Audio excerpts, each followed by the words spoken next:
All right, here we go. Today we have Judge Mathis, who went from living a life of crime in Detroit to becoming the state's youngest judge, who gained nationwide fame on the Judge Mathis Show, which aired for 24 seasons and was the first court show featuring an African-American judge to win a Daytime Emmy Award. Judge Mathis, welcome to Vlad TV. Thank you, brother. Longtime fan. Yes, I appreciate it. Bumping into each other recently, so yes, it's only right that we do this. Mm-hmm. Well, we have a lot to talk about, but right now the Diddy trial is just about to end. I believe closing arguments are today, and the defense is not calling any witnesses. So possibly by the end of this week, we might have a verdict. Yeah, I think we will. Well, end of this week? No, I don't think the jury will return by the end of this week. Maybe next week then. Yeah, perhaps next. By the end of next week, we're almost guaranteed yes. It's going to be a verdict or a hung jury. That's correct. That's my belief. At this point, with, 30-something, witnesses the feds brought. Number one, why do you think that Diddy's calling no witnesses? Because they believe that the prosecution has not proven its case, and so you don't want to expose any of your witnesses to cross-examination, which might trip your witness up. The prosecutor trips your witness up. Now you have a witness who has lied, and the jury has said, well, I'm not letting them off because this witness they brought was a liar. So instead, you just say, hey, they haven't proven their case. It's clear that they haven't proven their case, so no need to call witnesses. That's how I think they feel. You being a judge, do you feel there's any reason for Diddy to take the stand? No, not at all. Zero reason. I was a criminal defense lawyer. I never lost a trial in 4 years, and I don't think I've ever put a witness, my defense witness, or the defendant on the stand. Never. Never, ever? Never. But there are times, I've interviewed people, that, for example, were facing murder charges and so forth. They took the stand and they won. Yeah. And they were lucky. they're the exception. Yeah. Maybe perhaps an 80-year-old church lady, yeah, I'd put her on there if she was the defendant. But no, it's highly unusual for a good criminal attorney to put his defendant on the stand. Yeah, the person I'm talking about is Hurricane Chris. He had this big song, "Ay Baby," some years back, and he had a situation where he was at a gas station. He comes back, to his car, and there was a guy that was going through his car, and there was a gun in the car, and he had a gun on him and kept telling him to step away from the car, and the guy kept going towards him, pulled out a gun, killed him, charged with murder in Louisiana. He took the stand. I remember I asked him, I said, did your lawyers tell you not to take the stand? He said, I didn't care what my lawyers said. I felt it was self-defense and I was going to not leave my life in someone else's hands. And I needed to convince the jury that I really was in fear of my life. Oh no, I knew I was going to talk from day one. It was never a thought in my mind of silencing me. This is my life. I know exactly what happened. My lawyer is a terrific lawyer, and he did an amazing job, Alex Washington, but at the end of the day, I had to get up there and say my part, bro. I couldn't just put everything in their hands like that. I gotta look these people in their eyes because my life is in their hands. I want to talk directly to these people and see if they could see I'm not no lying ass nigga right now. You understand what I'm saying? I'm looking you straight in your face, telling you exactly what happened. I'm not gonna bullshit with you. I'm gonna answer when you ask me a question. You know what I'm saying? I wanted to get up there. You know what I'm saying? And she cross-examined me back. She cross-examined me and it got ugly. So I still didn't regret getting up there, bro. I had to speak my part because I feel like the jury, they feel like, all right, it's 12 of us. Everybody done said what they gotta say. So I feel like the jury looking at it like, if you don't say nothing, then you basically hiding behind your lawyers. An innocent person, it's hard to make them be quiet because you know you ain't did shit. And he won. He beat it. Well, he's an exception. Most folks don't. Really? Most lawyers advise you not to take the stand because they know that you're going to be cross-examined by lawyers, and you're a layman. And we've been trained on how to either twist your words to make it appear as it's a lie or to pull the lie out of you. Yeah. So that's one reason, is because you're going up against a person that has been trained to cross-examine and to bring lies out. Okay, so based on what you know about the Diddy case right now, with all the evidence, and obviously there's no evidence from the defense, they're resting their case, what do you think will happen to the jury? Well, since there's no state crime being involved, which is where all the criminal activity, the assaults on women, the arson, all that occurred, that's state.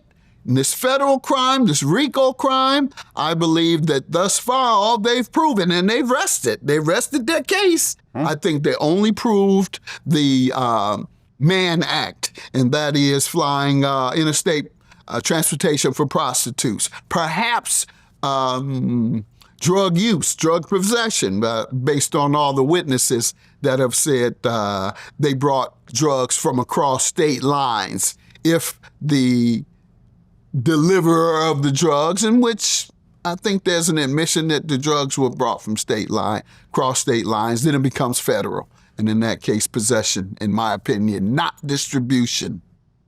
Well, I don't think that's actually a charge. The charges are the RICO, and then sex trafficking and prostitution. Well, there you have it. All I hear then is prostitution, interstate transfer of prostitutes. Right. But at the end of the day, and I've interviewed one of the male escorts, Punisher, and, well, number one, he was not trafficked. He was just paid. He was already living in New York. He would go about a dozen times, meet with them, and have their freak-offs and so forth. I asked him, do you feel like you were trafficked? He said, absolutely not. Well, see, there's different things. You got trafficking, and then you got interstate transfer of prostitutes. Right. And so trafficking, yes, he wasn't, but he was a prostitute that crossed state lines and received monies. And that's what I think he will be found guilty of. That's perhaps the only federal crime I think he should be found guilty of, but it's because it certainly doesn't amount to RICO. The things that they've attempted to prove, they did not prove enough to connect it to a RICO case, a continuing criminal enterprise. I totally agree on that. I think the RICO is just ridiculous. I mean, obviously, Bad Boy is not a mafia organization. Correct. That's just,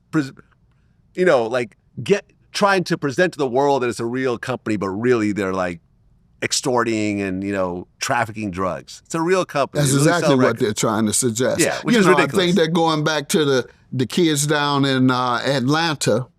That, by the way, they were exonerated, I believe, one or two of them. YSL case. Yeah, YSL case where, their company was actively, allegedly. BMF was a drug business. Yeah, we all know right. this. It is what it is. There's a TV show about it. Right. It is what it is. Yeah, but Bad Boy, Ciroc, Sean John, these are actual real companies. Absolutely. And it just so happened that the owner of the company is a freak. A freak. A dope fiend. And, was a dope fiend. He likes was having his assistants, get hotel rooms and so forth. But listen, I got a bunch of employees. Right. If I tell my assistant to go book a hotel room for me, and I engaged all types of weird freakiness in there, he can't be charged for it. And he can't, I can't say that he was part of this conspiracy. He just booked a hotel room. Listen to you, little bootleg lawyer. That's right, bootleg lawyer. Yeah. Well, let me ask you a question, because the charges are racketeering, conspiracy, sex trafficking by force, fraud, or coercion, and then transportation to engage in prostitution. What exactly is the difference between the sex trafficking by force, fraud, or coercion and transportation to engage in prostitution? Seems like it's almost the same thing. Not really, because sex trafficking is essentially, that's the coercion, where you're coercing a woman to go across state lines to have sex with someone. Is similar to pimping. In this case, it's not a woman, it's men. Okay, it's similar right? to... It's the men. It's true. the men. But it's similar. Trafficking is like pimping. Right, but do you think that... This isn't trafficking. Right, so that's what I'm saying. So sex trafficking, none of the men are going to say that they were forced to engage in this horrible act of having sex with Cassie. No. Oh my God, I have nightmares over this. It was so bad. Boo-hoo. I'll take 1 year for that. That's right. I'm just kidding. We would have all done it for free, all right, including the escorts. It is what it is. Okay, so that one's getting thrown out the window, you think? Yes, So trafficking. all you yes. have left is transportation to engage in prostitution. That's all I think they have. That sounds like a slap on the wrist. Well, it won't be because unfortunately judges are people too, and he's going to try and compensate for the other things that they've seen, for the state crimes that he's seen. His mindset is going to be, I'm not letting him get away with the minimum. I'm giving him the maximum that'll compensate for the things I can't do. The things that he didn't, the things that the prosecutor didn't prove, but I think happened. The things that happened in state court, but the statute of limitations expired, so I can't prosecute him. So, he says 1 to 10 years. I think I'm gonna give him 10.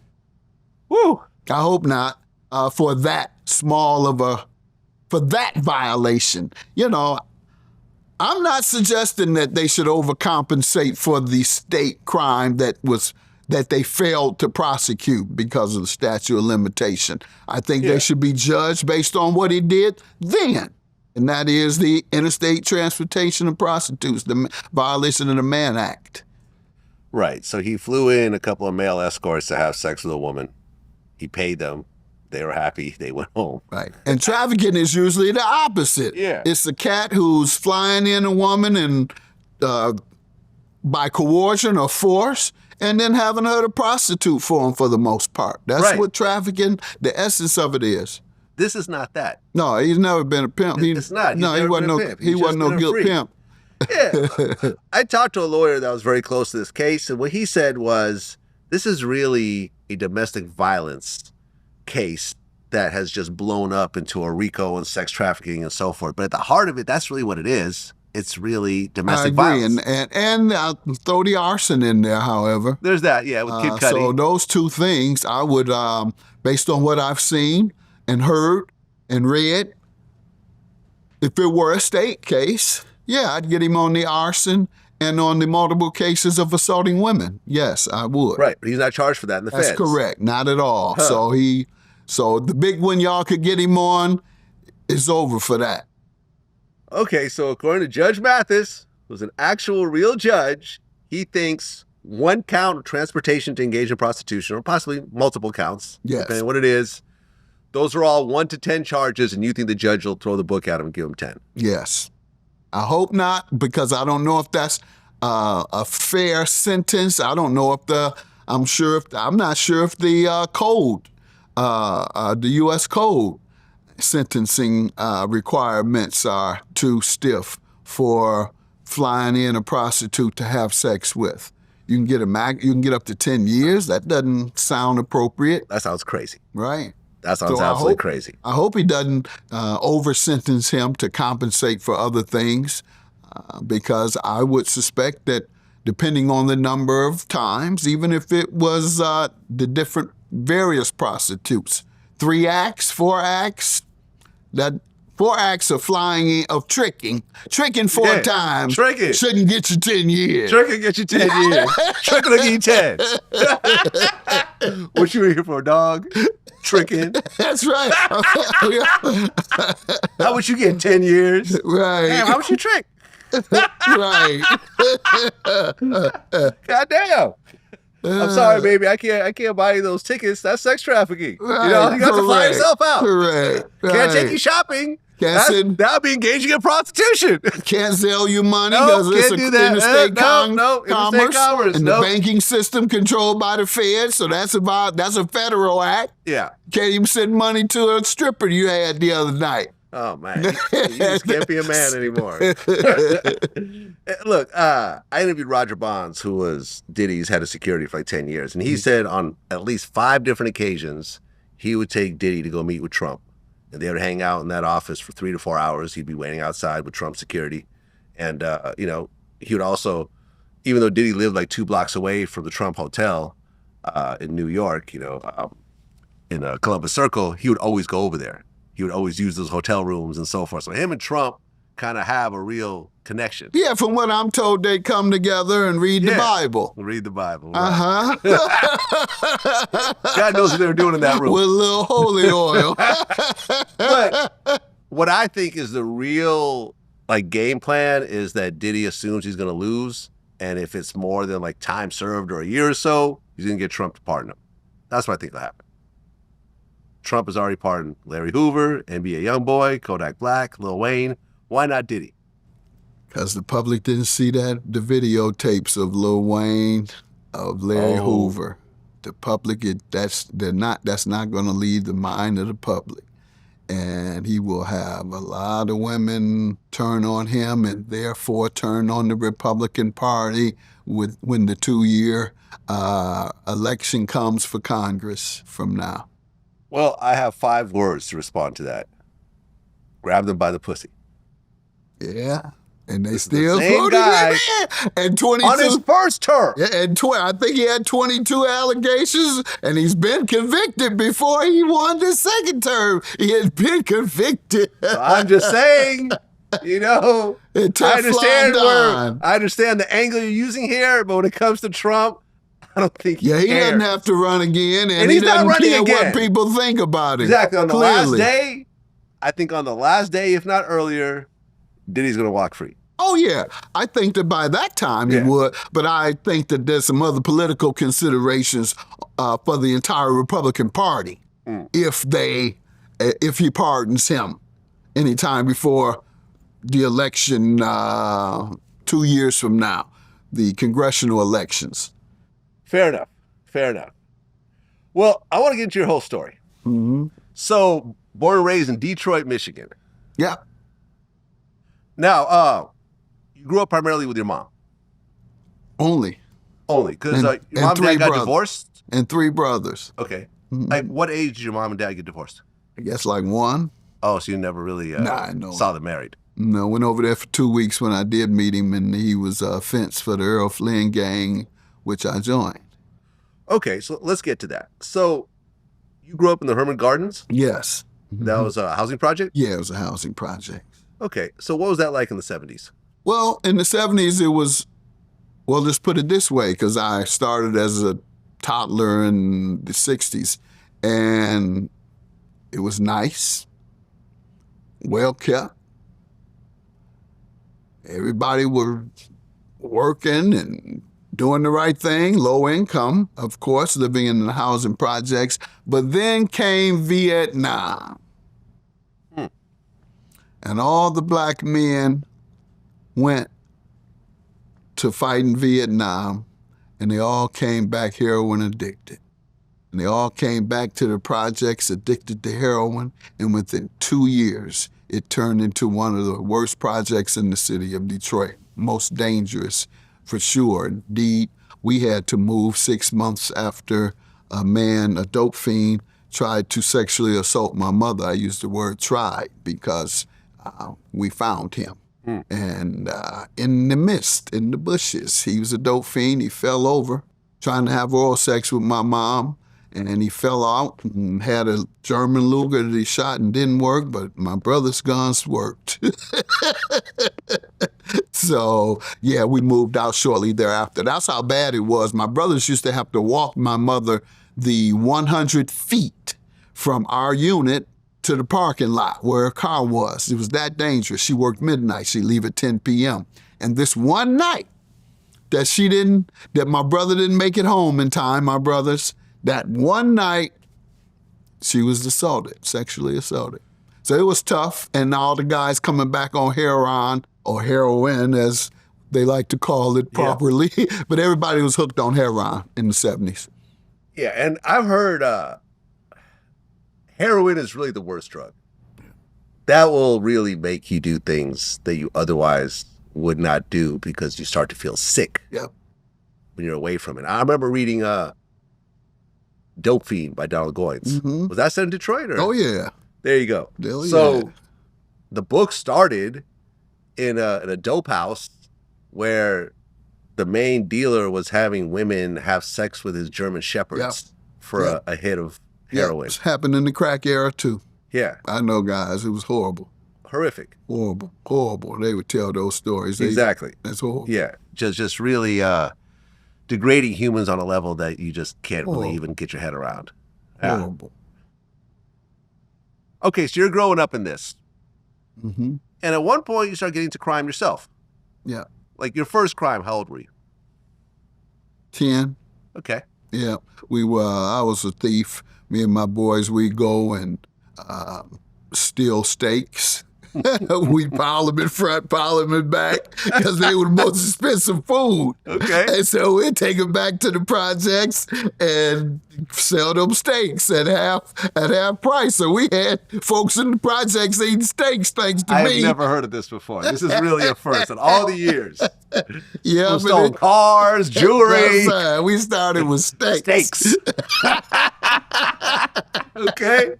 And then unfortunately moved up to the higher level and burglaries, purse snatching, and armed robberies. I never was a dope dealer. Maybe within maybe 2 weeks or something, we used to rob dope dealers and then sell the dope quickly. But never been a dope dealer. That didn't come in a big way into crack in the 80s. All my buddies got rich off of it, but not me. Okay, but we talk about burglaries, breaking into someone's home. And I had a situation where I had a home invasion happen. And, I've told the story before. I thought I killed the guy when I walked out. Because you break into someone's home, you should be prepared for that to be the last thing you ever do.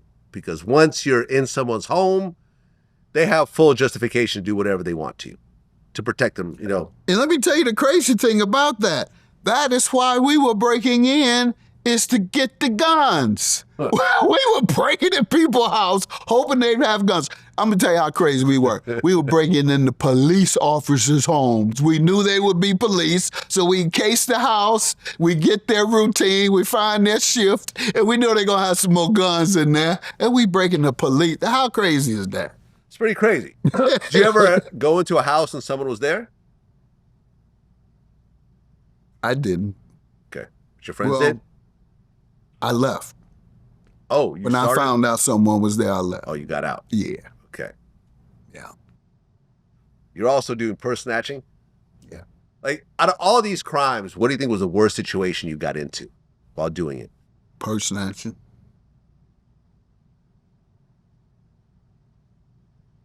It haunts me to this day. I knocked she must have been in her mid to late 70s. Tried to snatch her purse. She wouldn't let it go. And I hear her, and I hit her, and she fell down. She made this noise that I hear it every month for the last 50 years.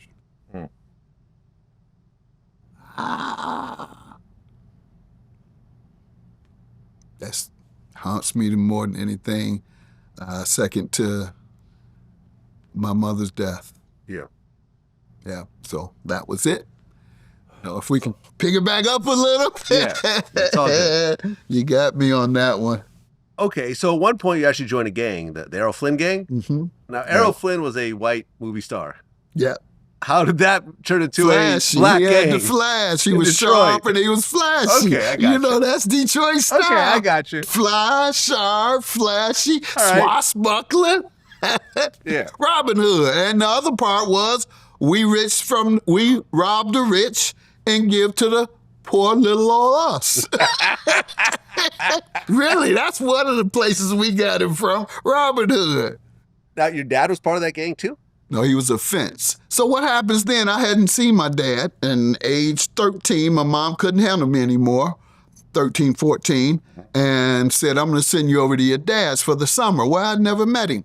So I went over there, and the time I got there, I had, been out of control already in the Herman Gardens projects. So I go over there, tough part of the east side, and I see the Earl Flynn's coming in and out with big bags and then going out empty-handed. I said, oh, my dad is a fence. I peeped the game immediately. I said, he's a fence. So I joined up with them, and he didn't have a problem with it. So my mom hears about it, that I'm hanging out with the Earl Flynn's, and she comes over, cussed my old man out, snatched me out, and I never seen or heard from him again. Okay, so you're doing these petty crimes, and then you actually drop out of high school. Well, I went to jail from high school. Okay, because you brought a gun to Yes, school? that's correct. Yep. Okay. Up to this point, I used to rob the kids at school, the little drug dealers at school. Mm-hmm. So up to this point, like how often were you carrying a gun at this point? Every day since Every day. age 12. Did you actually shoot it? No comment? Yes, I shot quite frequently. Quite frequently. Did you ever hit Because anybody? I was a light-skinned boy in the projects, so I had to overcompensate and play crazy. People thought you were They soft. played me, they called me Crazy Gregory Mathis. Okay. Anybody want us to do somebody, they say, let's go get Crazy Gregory Mathis. He'll shoot first. Okay. But yeah. Did you ever hit anybody? I didn't wait around. Okay, you shot and ran. Did you ever get shot yourself? Yes. Really? What was that situation about? Robbing a dope cat. They come out with the utilities, and we run. And I get shot running Where'd you get shot? in the shin. Huh, okay. Yeah. So at that point, you go to the hospital? Yes. Okay. And when there's a shooting in the I hospital, mean, I that was like means, 13, though. okay, but the police show up when someone gets shot in the hospital. I don't remember I that. didn't remember that part. Okay. Okay. But did that make you say, okay, this is enough for me? No. Obviously did not. I said, I'm getting my stripes. Okay. I said, next stop is prison, and then I really have a rep. You know, in the hood, it's all about a reputation and respect. I'm going to have my rep. I need my respect. And it is unfortunate, and today it's even worse. It used to be you get your respect and you get a reputation if you did a little bit in prison. Now it's you get your reputation and respect based on how many people you've bagged, how many people you've killed and murdered. And see, that wasn't our thing. That in the 70s, that wasn't our thing. The big fellas who were getting crossed out with the people run off with their dope. The guys who were selling weight to each other, they killing each other because they running off and whoever else. But the guys on the street, we weren't doing that. We weren't killing each other. I mean, during this time, who were the big players in Detroit? Like, was Young Boys Incorporated around? That's correct. Okay. Young Boys, Pony Down. You had the Davis brothers who were feeding all those cats, quite frankly. Doc Davis, who was just, he and a close partner of mine, the manager who I won't mention, but they did it probably the biggest that's been done in Detroit in terms of bringing drugs from out of the country. They had their own plane. Their own plane? Yeah, That's bringing crazy. it in on their own plane. Wow. Was Johnny Curry around during this time? No, he came a little later. Johnny was in the 80s. Ah, okay. And That's I knew White him. Boy Rick. That was Yes, that White era. Boy Rick, Yeah. etc. I was working at that time for the mayor, Mayor Okay. Young.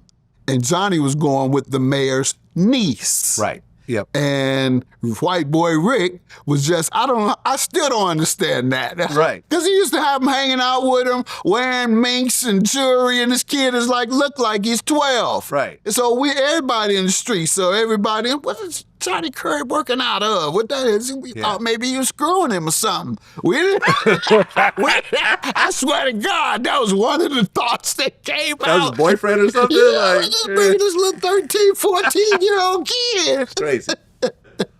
Okay, so you end up bringing a gun to high school. They find it. You get kicked out of school, and then you go to jail. Yeah, Adult jail or juvenile? tried as an adult. Okay. 17, tried as an adult. They can try it as an adult in Detroit at age 17. Okay. So now you're in jail, and I saw a little trailer that you were putting together, and apparently there was a big fight that happened in jail with a broomstick. Yep. Describe what happened. Well, I get in there. I'm young. I'm 17. These some hardcore cats. Detroit ain't no playground. And in this particular time, I was out playing cards at the little table they had for us, the little metal round table. And I go back into my cell, and my snacks and squares are gone.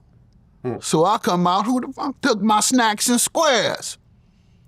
Nobody answered. Who took my smack? And now remind me, I'm a little 17-year-old, big as a stick. I'm out here talking crazy, talking about who took my smacks and my. So big fella got up. I took him and grabbed me and pushed me up against the bars. I kneed him and grabbed the mop handle and wore him out. Okay. And then was put on the sick ward, Okay. where the dope fiends were, so that because they knew my little butt wasn't gonna survive. Well, how much time did you get?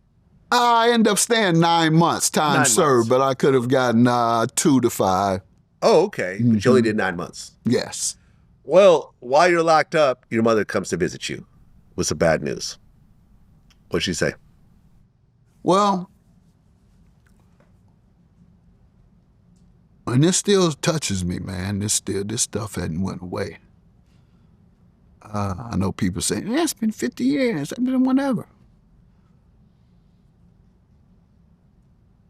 All my life, I have been troubled, caused her a lot of pain and heartache. So she would never come. I'd get in juvenile, and they let you go the next day, but she would never pick me up, so I'd have to hitch a ride with I'd have to go with my friends' mothers or whoever. That happened a couple of times. Now this time I'm in adult jail, and she comes to visit me, had never come before, so I was surprised. And she began to say the worst things about me that I'd ever heard. She said, "You've embarrassed me in front of my friends. You've embarrassed me in the community, in the neighborhood, at school, and at church. You've embarrassed me and all these people." I just went to the doctor, told me I have cancer and I have 12 years to live. So you've done all this. This is the way you've lived your life with me, and now I'm going to die. Would you please change your life before I die? That was the catalyst. That was the catalyst. And so my life became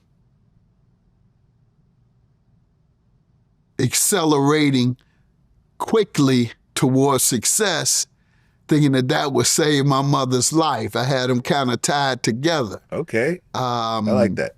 And, well, when I came out, got a GED, and 6 months later, I was in Eastern Michigan University, 45 minutes from Detroit, on an affirmative action program with my GED. And she died 3 months after I got into college, but she saw me get into college, so that was a big achievement. But I still carried her with me, and I still carry her with me. It's almost like she's my partner in everything I do. And that gives me some sense of relief from the pain and trauma that I suffered. I took care of her by myself the last 6 months. My brothers were on the wild and living outside of the house, and take her to get her chemo and watch her suffer from the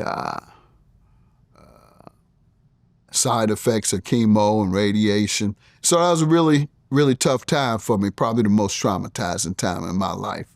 And hey, it hadn't quite went away, I'll be honest, but it's a good way now.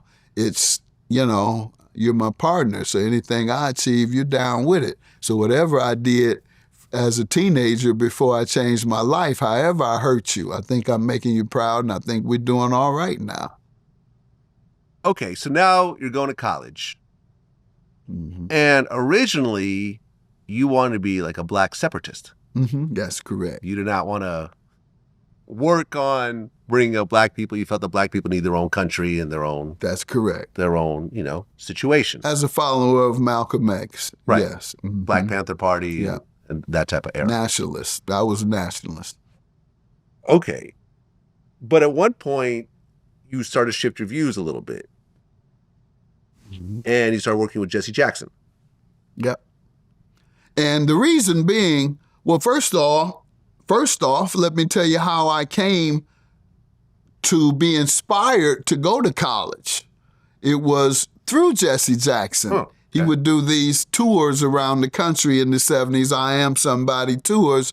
And he came and spoke at the jail, and I forced my way back to meet him. I said, I want to do what you do. I want to fight. And so he told me, you go to college, then you can. And he kept his word. When I came back from college, I started working with him. But in terms of my politics, they changed because once I began working with Reverend Jackson, even though I was a strong supporter of the Nation of Islam and the Black Panthers and the Shrine of the Black Madonna, all Black nationalist movements, the Republic of New Africa, all of those movements I was involved. But when I got to Reverend Jackson and I learned and saw that our progress came through legislation. Yeah. And we can't change the hearts and minds of people. So we got to change the laws and force them to do the right thing. And so when I saw it was the Civil Rights Act that had taken us from 25% middle class, 75% poverty in 64, 360-degree turn, 75% middle class, only 25% Black folks in poverty now. You had the Voting Rights Act that came a year later. That was less than 1,000 elected officials at the time of the Black elected officials at the time of the Voting Rights Act. After the Voting Rights Act, 20 years later, we had over 20,000 Black elected officials, and we took over the country with the election of President Obama by way of the Voting Rights Act. That's why. I think that was a better strategy than an armed revolution to take over the country. Yeah, I think. I do too. Yeah. Okay. And then you met your wife in college, Linda. You guys had 4 kids together. And you ultimately graduate. And you started as an unpaid intern to Clyde Cleveland, the city council member. Yes. So that's when you were first starting to get into government? Yeah. Okay. Let's cover that a little. You know, first, I don't want it to sound like it's so easy for someone to come off the street and suddenly be transformed into this great citizen. So it wasn't that. It was a transition period. In fact, the first 2 years while in college, I was still involved in the game a little bit on the lightweight level. Selling joints, look for all the women business, whatever I can come up with. And so by the second year, I was still hustling on campus. And I met my wife. She was my girl. I didn't know her at that time, of course, flipping 3-car Molly on campus because I was flipping the Molly. I tell you, I was hustling my way through. And so she picked up the red card and didn't have no money now. So I went off on her, went crazy on her, cussed her out. Oh, she beat you at it. Huh? She beat you at the game. Yeah, Oh, okay. didn't have the money now. They said his boy working with him. And so I cussed her out, but later I tracked her down. I felt so bad that I started tracking her down around campus, and it got so bad that I got so desperate I started pulling my bankroll out. Here, baby, I'll take you shopping. But it was then that I transformed my life. Totally. In fact, she gave me the ultimatum because she was involved. She was with me on some of them scams, if you will. And so she gave me the ultimatum to stop. And in my third year, I left the streets and the game altogether, third year in college. So Okay. it was a transition period. Well, you graduated after like 4 years, right? Yes. And then you decided to go to law school. Yeah. So you had to take the LSAT. Yeah. You passed that, and you went to University of Detroit School of Law. Yep. Okay, so you were just full steam ahead. I'm going to become a lawyer. Yeah. Did you think you could become a judge at one point, or being a lawyer was the only No, being a lawyer, I wanted to be a lawyer who worked for social justice. Okay. You know, I was still there. So you wanna be And Jesse I'm Jackson, still basically. there now. Yeah. Yeah, you want to be the next Jesse Jackson. Okay. Yeah. Okay, so, well, you actually didn't go to a regular law program. You took a night course. Well, I went to law school, regular law school. No, but I'm saying, just but it was had a night course. Yeah. And it took 4 years instead of 2 years. That's correct. So what, you Instead were like of working 3. Instead of 3, okay, my bad. Instead of 3, meaning that what, you're working during the day? Yeah, working support full-time yourself? in politics for the city council and the mayor and for Jesse Jackson. That's dope. I like that. So I was doing all that during the day. Then at school, at night, and at school you're at taking, night. law So by classes. the time I finished, by the time I finished law school, I had already made a career for myself in politics because I Okay. wasn't sure if they were going to give me my license. All right, so let's get to that. So 1987, you graduate with a JD from University of Detroit Mercy. And then it was time for you to take the bar. Did you pass the bar on the first time? No, second time. Second time. It's a tough thing to get through. Not everyone passes. So you pass the bar, but then there's a situation with your past criminal history. Now, I wasn't aware that becoming a lawyer and having a past criminal history are tied together. Oh, yeah. No, yeah. He won't admit you to the bar as As a former criminal. correct. So you're saying someone with a felony can't get a law license? If it's been expunged, and then it's their discretion. Huh. Okay, so you had a gun case. Mm-hmm. Was that the only case you had on your record? This is what happened. It had been expunged. So you were a minor. No, I wasn't at 17, tried as an adult. Okay, but listen, I remember catching some stupid stealing case when I was a kid, when I was like maybe 14, and then when I turned 18, I got my record sealed essentially. Correct. And what I'm saying, I guess, is that I was considered an adult. I was tried as an adult. Oh, so you couldn't get it sealed as a minor. The court I would have to get it sealed from would so- be adult court. So you're stuck with it. Was it a felony? Correct. It was a felony. Gun, carrying a concealed weapon. Got it. And so I had gotten it expunged by the time I had finished law school. However, on the application for the bar admittance, the ethics application, they ask, have you ever committed a crime? With an expungement, you're able to say no legally. Right. So I put no. But guess what the next question was? Have you ever had any crime expunged? And you said yes. Of course I had to. Right. If so, explain. Then they had me write out every little thing I did as a kid. Now that they got me in that you committed a crime lane. And so I went 2.5 years trying to get my law license after passing the bar Wow. because of that. Because I went to committee after committee appeals, and they all turned me down. But I didn't go back to the hood. I didn't tell my boys to give me a package. That could have been real easy. I could have been rich in 6 months. I promise you. Right. Instead, I Or took dead. Or dead. Let's not forget that part. Or in penitentiary. Or in jail. Or doing that. Rich is not That's the only right. option in that category. I love okay, that. Let's I just love remember that. that. So instead, I fought back. I took my case to the Supreme Court, to the state of Michigan Supreme Court, and won. How did that feel? Feel like I had beat the system. I feel like I had really beat the system, the oppressor, a government. I felt that way. I felt like I had overcome being held down by the government and by the system. That's how I felt. Okay, so you got your actual law license in 1989, 1990? 90. 1990. Yes. Okay. So now you're officially a lawyer. Yep. And what type of law do you practice? Criminal defense. Okay. So is criminal defense and social justice the same thing or no? Well, they're tied together in the sense that many instances as it relates to law enforcement and black folks, there's a lot of injustice there. And a lot of it is race-based, as we've seen with the police shootings over the years. We know that there's a disproportionate amount of black men in prison. 1 million black men in prison, over 50% of the population in prison, only 6% of society. Black folks are 13% of society, 7% women, 6% men, 6% of society, over 50% of the prisons.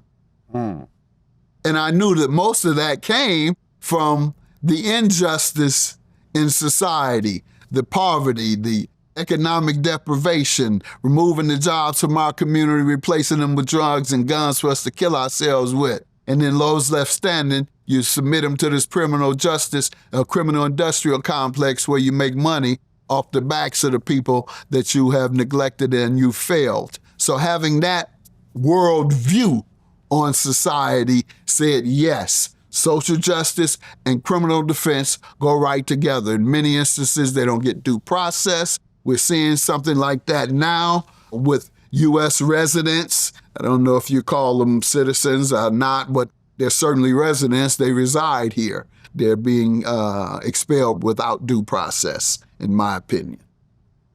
Okay, so now you're taking on criminal cases, and I'm assuming as a young lawyer, you're not getting like big kingpins that have, spending $500,000 on their defense. You're helping out people that probably don't have a lot of money. Well, I had another lawyer who helped with the king. I was bringing the kingpins in. I was bringing the money guys in. Okay. Yeah, because I knew them. I just left the street. Those are your friends. I just left the street 6 years earlier. Okay. And all those guys, they never left the street. And so I never left them. I wasn't at their houses or kicking it with them, but I meet you at the bar, let's have some champagne. I know you get down, come in there with a ton of jewelry on and your Mercedes, all that. I'm looking like a struggling law student or struggling political aide, but fine. Okay. We still down together as friends. And so in that sense, I remained friends with my guys, and many of them respected me, so much so that some of them left the street and came with me, and that's one of the proudest things of my journey, is being able to bring some of the brothers with me once they turn their lives around. I have several who have become very successful businessmen that I assisted. One runs our 10,000 square foot Mathis Community Center in Detroit for me. All of these guys come from prison. They come from home, and I meet them at the gates. I meet them right there, and I have them volunteer first at the community center just to see if they're ready for the real deal. If not, we prepare them, give them pre-employment training, etc., and try and help them and give them business opportunities as well. So that's what I've done throughout my journey, is to continue to bring those with me whom I left behind. Well, in a lot of these drug cases, though, there's so much overwhelming evidence that, even though they're your friends, you're going to fight the best you can. I'm sure some of them were going to prison during that time, right? Absolutely. Oh, yeah. Mm-hmm. So what was it like representing somebody that you actually know, and then next thing you know, they're getting 20, 30 years? It's part of the culture. It wasn't anything that you never lift your eyebrow.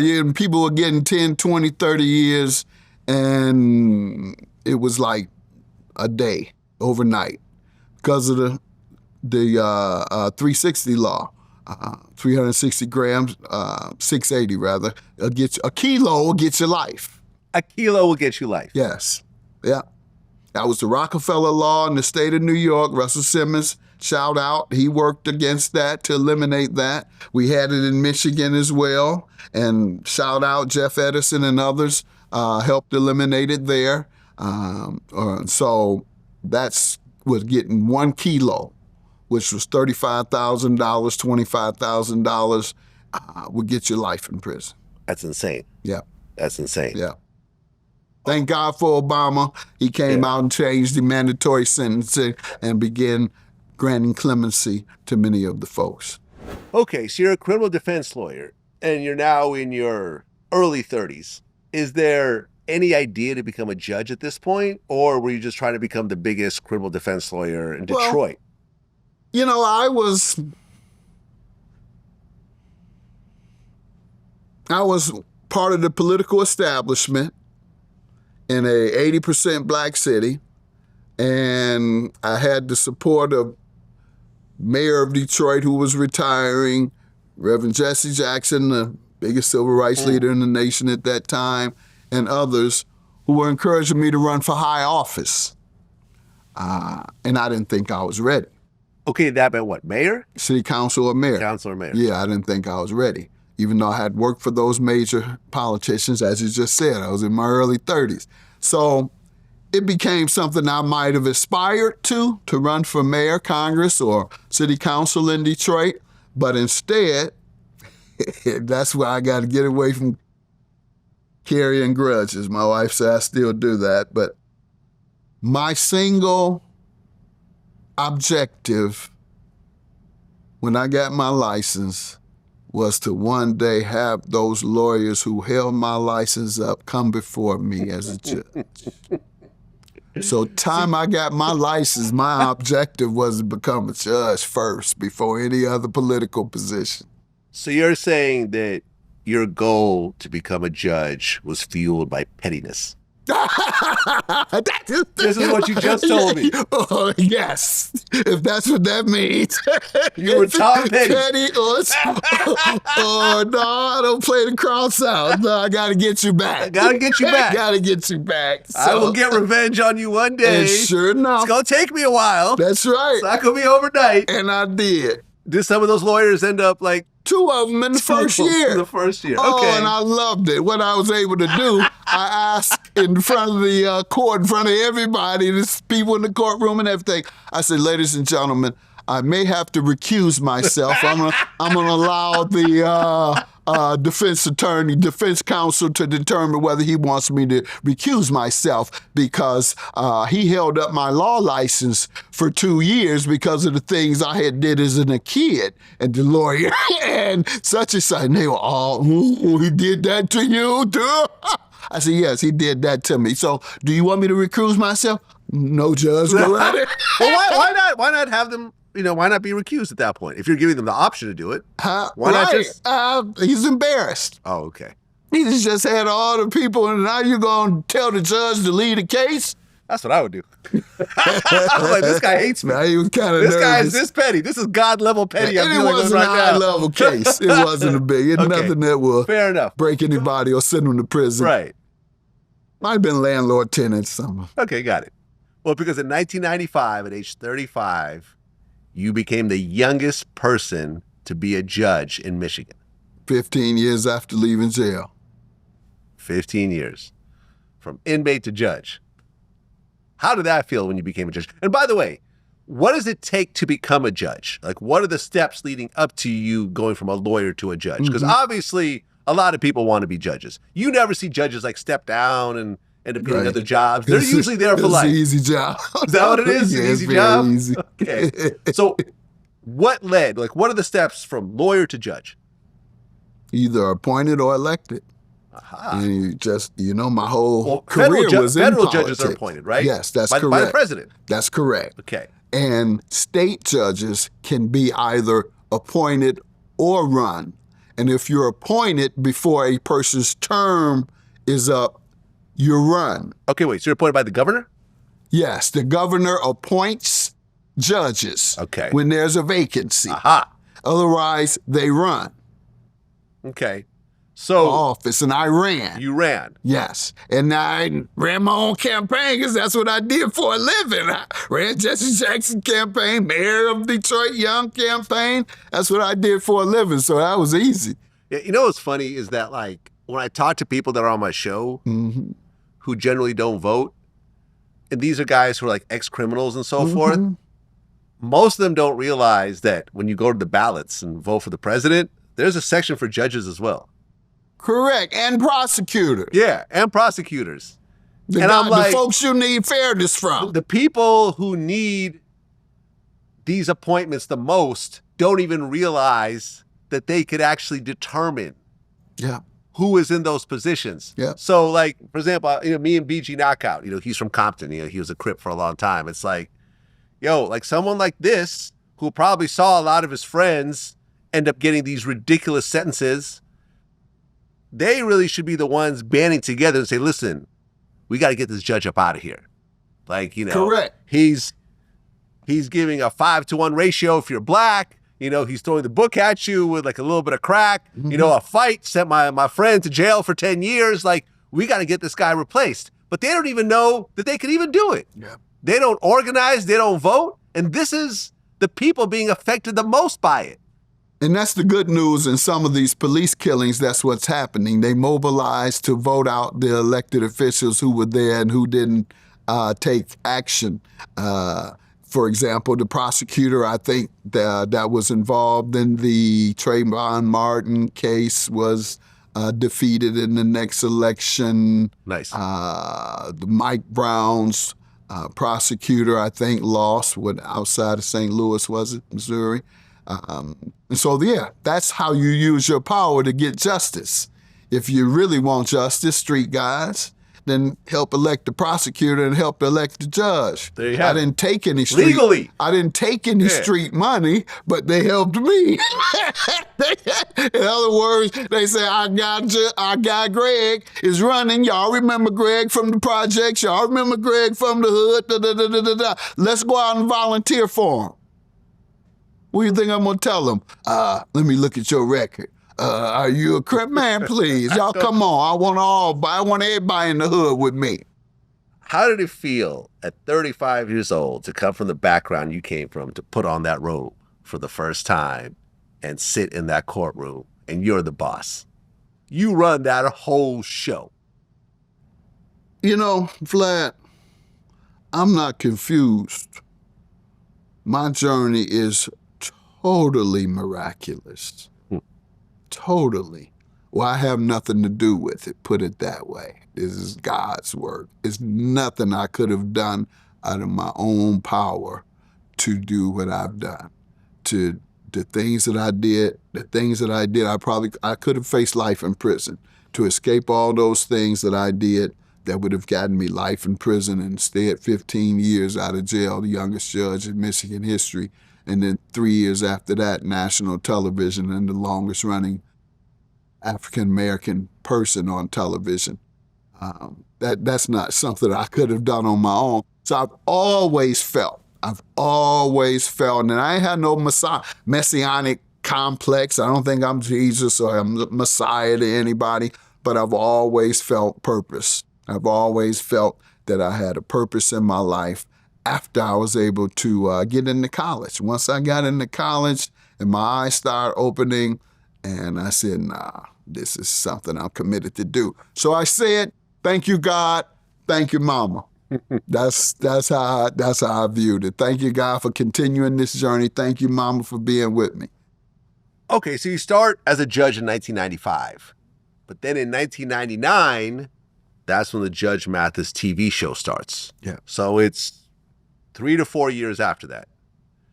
Now, when you became Judge Mathis on television, did you have to step down from Judge Mathis, the judge? Yeah, it was a big risk, too. It's a very big risk. They told me 80% of all shows failed. They say you got that's true. They say you got a 20% chance to make it after you leave your $150,000 job. In 2000, that was pretty good money. And that's not like you could say, hey, listen, state of Michigan, I'm going to do this little side gig, so just hold my job for 6 months in case it doesn't work out, and I'll be right back. Just put a little interim judge in between there, and I'll be right back. But make sure you keep my job, because this TV show thing might not happen. Nope. Doesn't work that way. Not at all. You have to quit. Absolutely. A job that every lawyer secretly wants. Yep. Secretly or outwardly wants. Yep. A job you have for life. Yes. You can never be fired unless you do something really ridiculous, in that courtroom. Yep. But generally, you will be there as a lifetime position. And like you said, it's not that hard of a job. See, that's why these folks go and play golf. You see all these judges on the golf course at 2 p.m. They wrap up all their cases. They get started at 10 a.m., wrap up by 2 p.m. on the golf course at 3. That's the judge's life. Well, it was for them. I was still in the trenches hustling in politics and helping and getting folks elected as a judge still. Just as a side note, when you've seen what happened to Clarence Thomas, how he presented himself to be this humble Uncle guy. Uncle Clarence, you're saying? Yeah. Okay. I'm Clarence a simple Thomas. guy. I like taking RV trips with my wife, and we spend the night in Walmart parking lots, and you find out, no, he's flying private planes and mega yachts and massive gifts and so forth. You know what? His grandkids are being sent to college for free and everything else like that. And I remember I interviewed Alan Dershowitz, the lawyer, right? Alan Dershowitz. Yeah, the great Alan Dershowitz, who used to work for one of the Supreme Court judges. And he used to say there was, he remembers an instance where somebody sent them like a fruit basket, and the Supreme Court judge was like, throw that away. Or no, he said, send it back. I don't want them to think that I can, that I'm somehow being influenced in any way, even with a fruit basket. Send it back.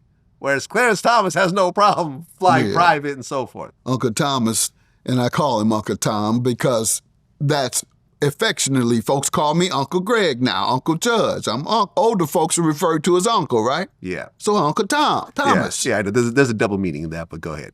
I don't know the double meaning. Okay, all right. I got you. All right, we'll just leave it at that. We'll just leave it at that.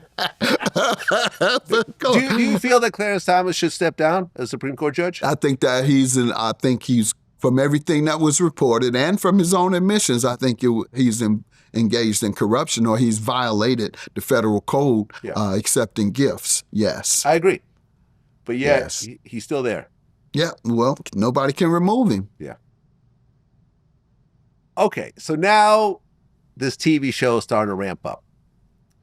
Now, I kind of know how TV works. The money's not really there in the beginning, right? Correct. So it was like twice. It was only like twice as much as I was making. I'm like $300,000 or something. Okay, which is probably even more than a lot of people get on their first season. Yeah, but I was a lawyer. Yeah. Okay. And a judge. Right, so. Exactly. So you get offered this show. At the time, what are the big court shows on television? Judge Judy was around? Yeah, she was around, and that's why they came and got me, because of Judy's success. Right. But it was the daytime talk show. You had Montel Williams. You had Rosie O'Donnell. Divorce court was around, right? Correct. No, it had stopped. Okay. You had, in the beginning, you had Wapner, People's Court, and Divorce Court. Yeah. They all ended in late 80s. Right. So they were started no back more. Up again, right? Yeah. Judy started them back in the 90s. Okay. So you decide to quit your guaranteed lifetime job. By the way, did your wife agree with this decision, or did you get cussed out? That's one thing about my wife. She has followed me all the way. She has never questioned anything. Got it. Because when I met her, I told her what my goals would be, and every single goal from the beginning to the end has been achieved. I told her I'm going to write a book on my life.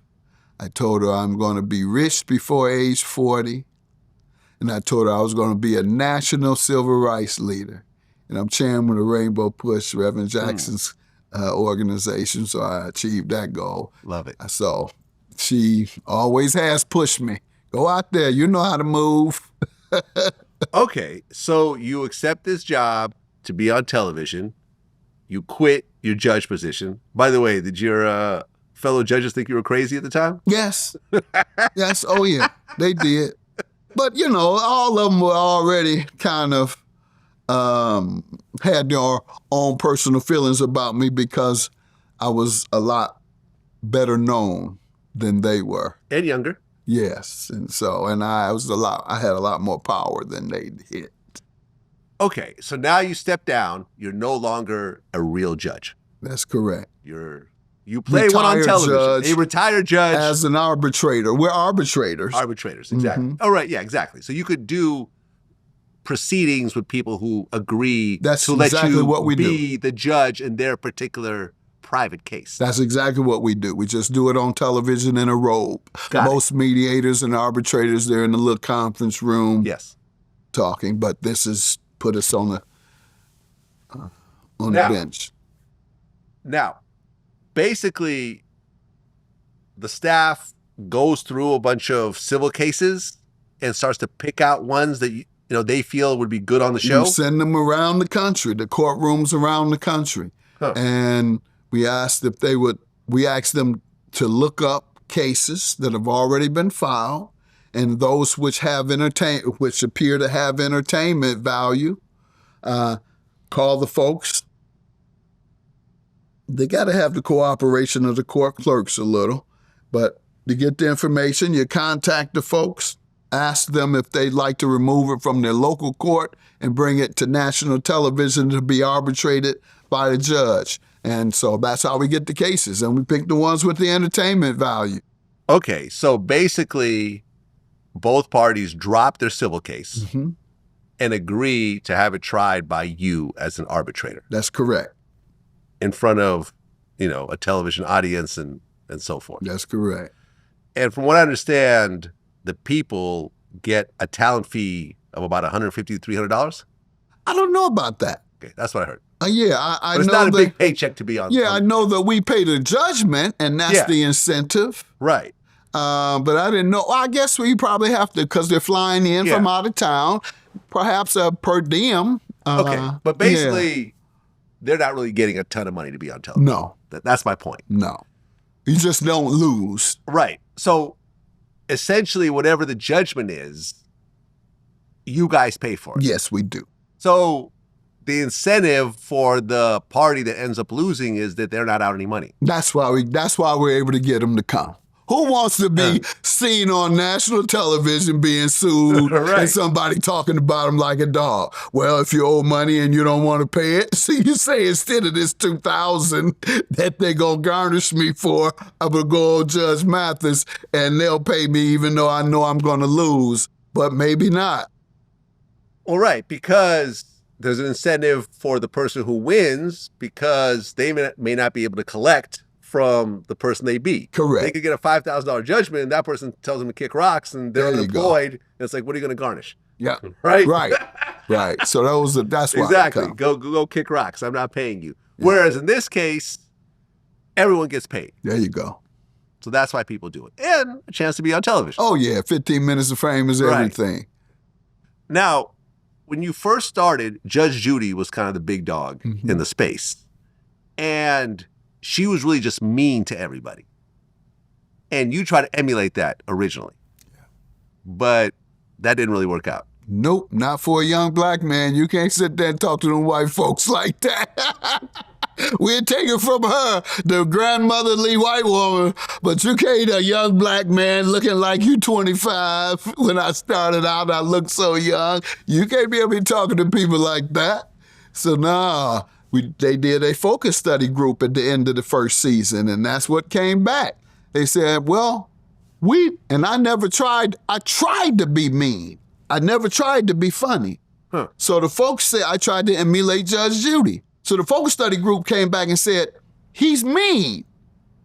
We don't like that. But he's funny. And we like that. So I dropped the intentional meanness because I was intentionally being mean, trying to copy her. Yeah. So I dropped the intentional effort to be mean and just start being myself. And that, they say, is naturally, got some natural humor going on. Did you and Judge Judy, did you have a relationship at this time? Or? Nah, Judge Judy, she mean in life too. She mean in life? So you met her before? I went to the restaurant and saw her sitting there. Went over to talk to her. She wouldn't even look up. No. I'm talking to her and she won't look up. What did you say? Hey, Judge Judy, Judge Mathis. She just kept eating her salad like you weren't there? Yes. Yeah, That's swear crazy. on everything. Like she don't know who you are. I said No, but I'm saying, but she knows clearly. right. Regardless, like she knows you're on Of course, television. I'm her number one competitor. Okay, so are you guys on the same time slot? In some cities, we're syndicated, so in Right. different cities, you're on different times. Okay. But in some cities, So you're technically a competitor. yeah, I'm number two to her, yes. Very low number two, but number two nonetheless. She just ignored you, huh? Huh? She just ignored you. Yes, she did. How'd you feel afterwards? Joe did. Yeah. And I said, okay, I'll make sure I'm on TV longer than her. And guess what? There you go. There go that pettiness again, right? What's that? That became my objective Yeah, in pettiness. television. Driven by petty. I got to That's pass right. Judy Driven by pettiness. since she slighted me. Oh, man. Okay. I call it revenge. Go Revenge. ahead. All right, there we go. Now, you had some very interesting moments on the show. There was that one situation where there was what looked like a young man. You moved from Oakland. No, from L.A. Oh, from L.A. No, to, from from L.A. Oakland. to Oakland. L.A. to Oakland. Mm-hmm. Okay. And he had a bunch of problems. And I guess, was it his uncle? His aunt, and she had a husband. Okay, the aunt's husband was just really hard on him. Dogged him out all the time. And you actually started crying on the court, on the stand. Yeah. Basically saying like, this is supposed to be tough love, and all I'm seeing is the toughness and no love. And, you're like, this kid reminds me of myself. And you literally were crying on the stand. Yeah. I was emotional because that's exactly, here's the boy both his parents had died of HIV/AIDS. Wow. From intravenous drug use. He's running with the street gangs. He's running with the Crips. So when his parents died, or his mother, his last surviving parent died, his aunt had him come to live with her in Oakland. Decent lifestyle. Husband is a retired military or whatever, National Guard military. So he ran a structured, stiff household, the uncle, the Marine cat. And so the kid came in. At that point, he was 20, and he was going to community college. He had gotten into community college. He come home at midnight at age 20, and all his things are thrown out because he came home at midnight. And then in the court, as you may know, or those who've seen it, which have been millions of people, he went on to dog the boy in court and saying, the young man said, "I'm supposed to be your nephew." And he said, "You ain't nothing to me." That's what got me. Yeah, I saw that. And so it was a cousin, Addison Hines, of mine, that got me in college. The opposite. So that's what I was seeing. I was seeing my cousin grab me by the hand when I come out of jail, said, "Let me get you in college to straighten you out." However, this kid is seeking the same help, and what he gets is dogged by his relative. And so that's what I was seeing and feeling. And I was feeling like if he had the same chance as I had, he would be where I'm at, or he would achieve his goals as well. But he's being dogged instead of someone helping him. And I just believe that Black successful people have an obligation to Black people who are still suffering and fighting through poverty and discrimination. I believe we have an obligation. White folks don't owe us nothing other than reparations for slavery, but we owe each other something. We middle, upper income Black folks, we owe it to help our folks who are in poverty. Well, there was another case where one comedian was suing another one because he didn't get paid for a gig. And in the process, he did a Judge Mathis impression. Which you got a kick out of. Yeah, it was. He did well, too. That was pretty good, actually. Yeah, he did. That was pretty good. I told him I have to stand in on me. There was another one where a woman sued her ex-boyfriend over a promissory note, and she got lipo to try to make him happy. And he's like, I remember you were on the stand like, "Are you not into big girls? Because clearly you got with another big girl." Yeah, I don't half remember these cases, but that one, now that you're mentioning it, I do. And I think I told her to pay him in kind or something. Yeah, or something like that. What do you think was your favorite case? The one with the young man. That one, yeah. Yeah, that one, no, without a doubt. I can't remember many of the other ones, but that one sticks out. Well, your first bailiff on the show, Brendan Anthony Moran, he died in 2002. And he fell from a balcony on the 24th floor in his condo in Chicago. And it was ruled a suicide, but you felt that it wasn't really a suicide. No, I never questioned that. No? No. Okay, because I guess his family also didn't think that it was a suicide. Perhaps his family didn't, but I never questioned it. I didn't know him well, but they said he had clinical depression, and I know that folks with clinical depression, they have that's risky. Those are the risks they face with clinical depression and suicide. And so, no, I believe that, I think it might have been an issue for his family, though. Well, he got replaced by another bailiff later on who wasn't really a bailiff. Yeah. So, it's television, so. Right. Doesn't but really my matter. son is a bailiff now on Mathis Court, and he had to go and train in Detroit with the sheriff. So he's a deputy sheriff for Detroit on loan to my courtroom. Nice. So you're right, though. Doyle was a television personality or a comedian. Yeah. He was seeking work in entertainment. Well, in 2003, you're on Wendy Williams' radio show. This is before she got on television. And that show really went left. At first, it seemed like a cool conversation, but then she brought up there was a woman that was accusing you of cheating on your wife, and you just went off. You went off. You started saying that Wendy Williams allegedly does coke, thinks she's a lesbian, that she's a failure, and blah, blah, blah. Like, you just went, like, I've never heard anyone go off on Wendy like this. This was definitely one for the books. And why were you so upset?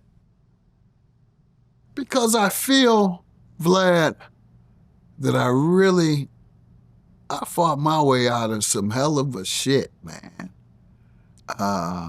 in Detroit. And she hit the center of my pride. That's what I would say. You went right at the center, the very center of who I am and the things that I love most about myself. You said, you still ain't nothing but a street Negro from Detroit who does drugs, who is a philanderer, who is a pimp. The woman told her I was a pimp, all kind of nonsense. So I didn't tell her soda article, which people we know can make up stuff and extort and all this other nonsense, because you never heard any woman say a thing publicly. But nonetheless, that's why you went at my character. And I had such high regard for my character, particularly back then, because it had only been 15, 17 years out of the street, and I did all that, and this is what you want to talk to me about? Yeah. So, instead of talking, I was there to interview regarding my book, Inner City Miracle, which was published in 2002. And so I was there to interview about that, and she hijacked me. Yeah. She hijacked me, and I didn't know that's what she does.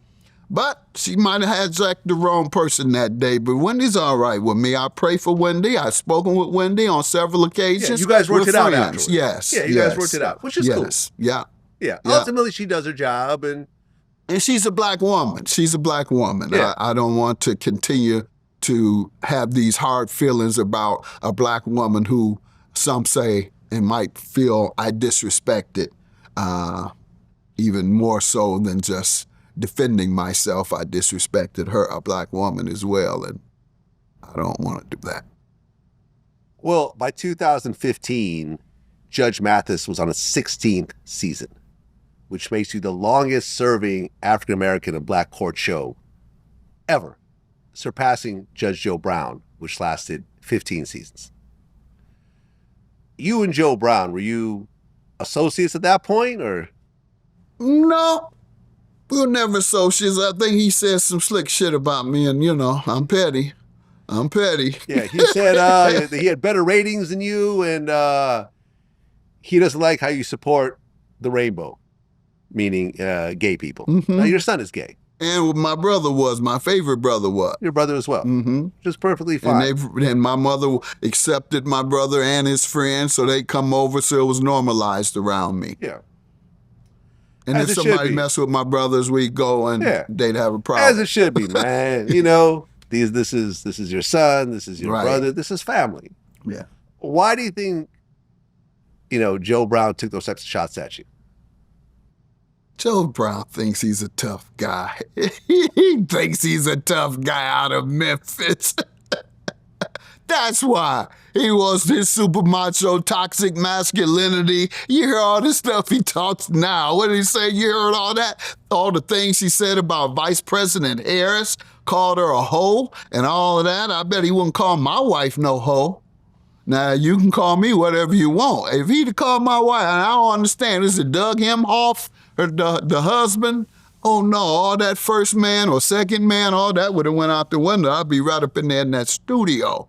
So, no, he tries to be a tough guy, even his persona now. You don't know about toughness. He wanted them tough people to say, "Hold me back." He wanted them tough ones, "Hold me back, hold me back." Yeah, and then I hope you hear this or see this. You got my address. You want me to give it to you, or you give it to him, Vlad, if you don't like what I'm saying.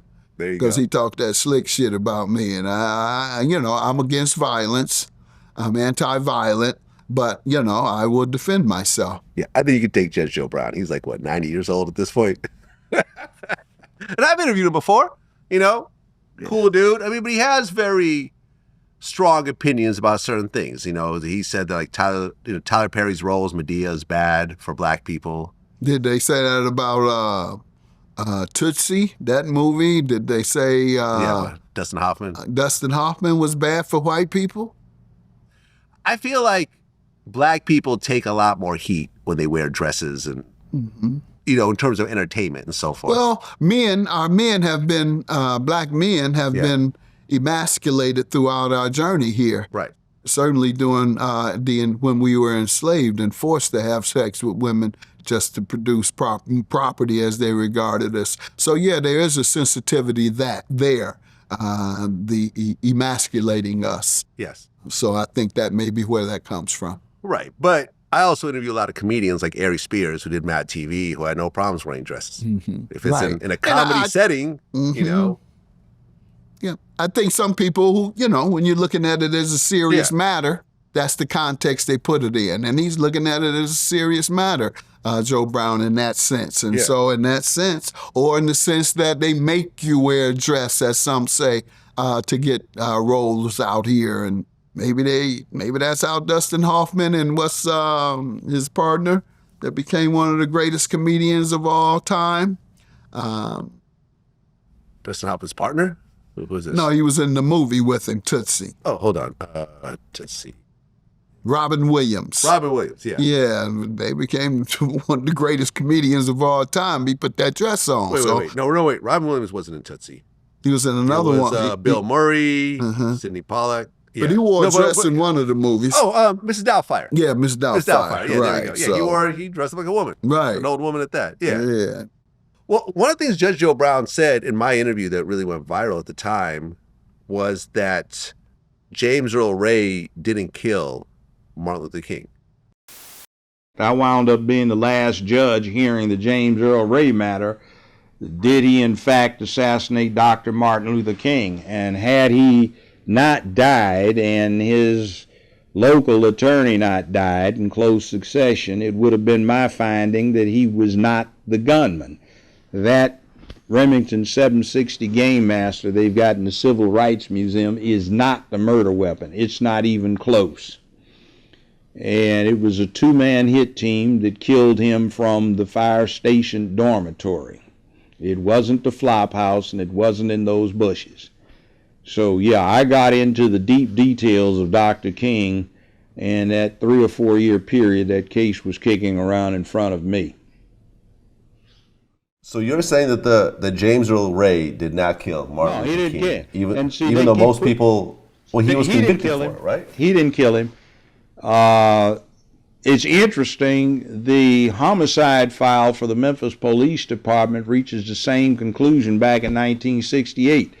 They entered their file in protest to the DA's office. Their conclusion was Ray is not the gunman. He was not even in Memphis that day. We know conclusively where he was. Do you know about this? Yeah, I'm familiar with it. Okay. And didn't he work with James Earl Ray, like represent him or something of that he came sort? before him.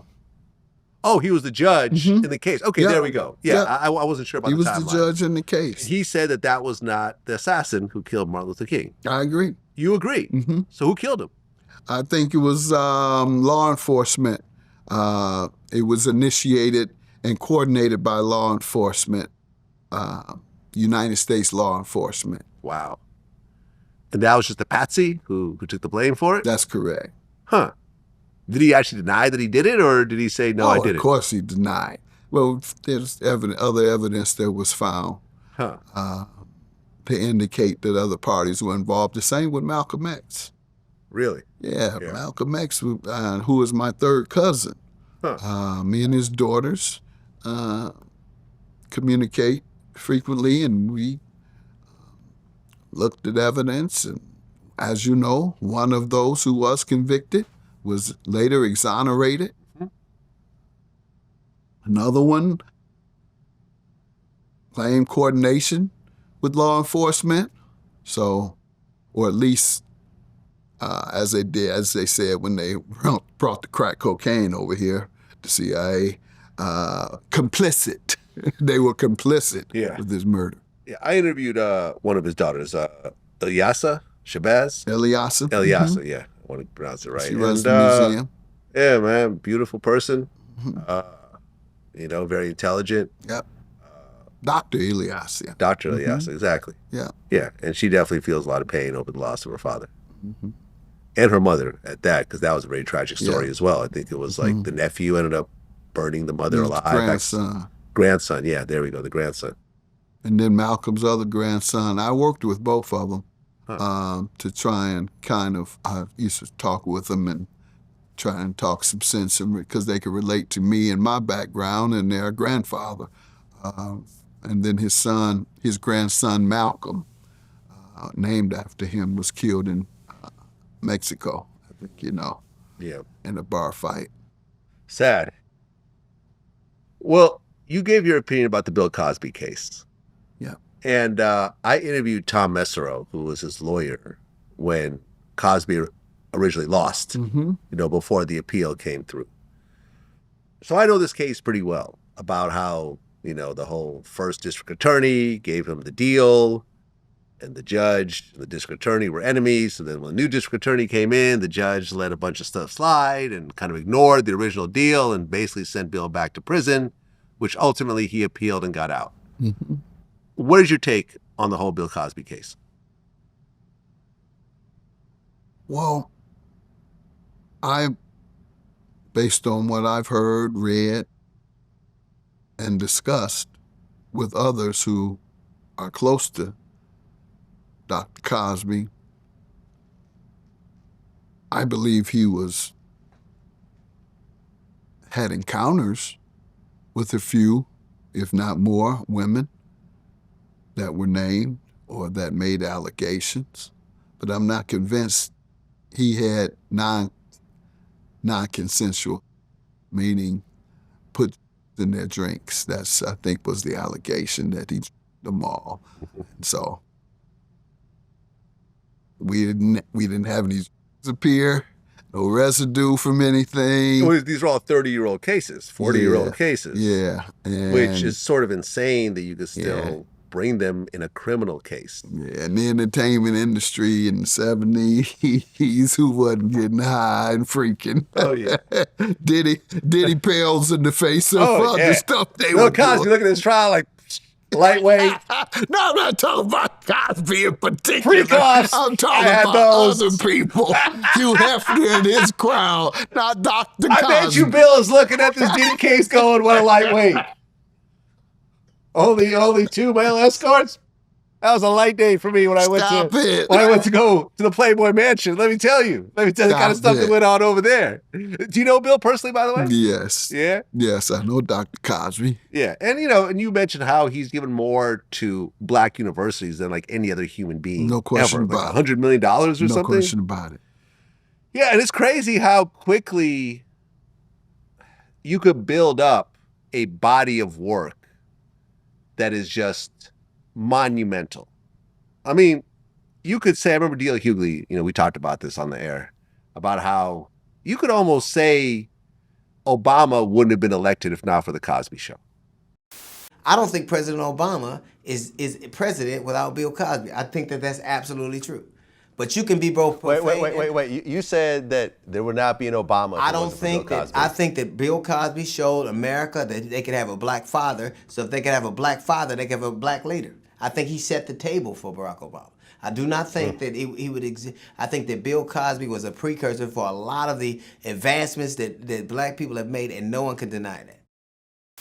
Meaning that the Cosby Show brought out such a positive image of black people in America. When you look at previous shows, there's always kind of like a hood element. Right. Even the Jeffersons. You see what I'm saying? Yeah, it's like they're in a deluxe apartment, but it's like, you got this kind of really aggressive street guy who's George Jefferson and so Correct. forth, who's like slamming the door on people and is real kind of Angry. and nasty. No, you have a doctor who's married to a lawyer, whose kids are going to college, that live in a upper class neighborhood in Brooklyn, and there's all this like really phenomenal black art all around, and there's just no bullshit, Right. and this became the biggest show on television until The Simpsons came around.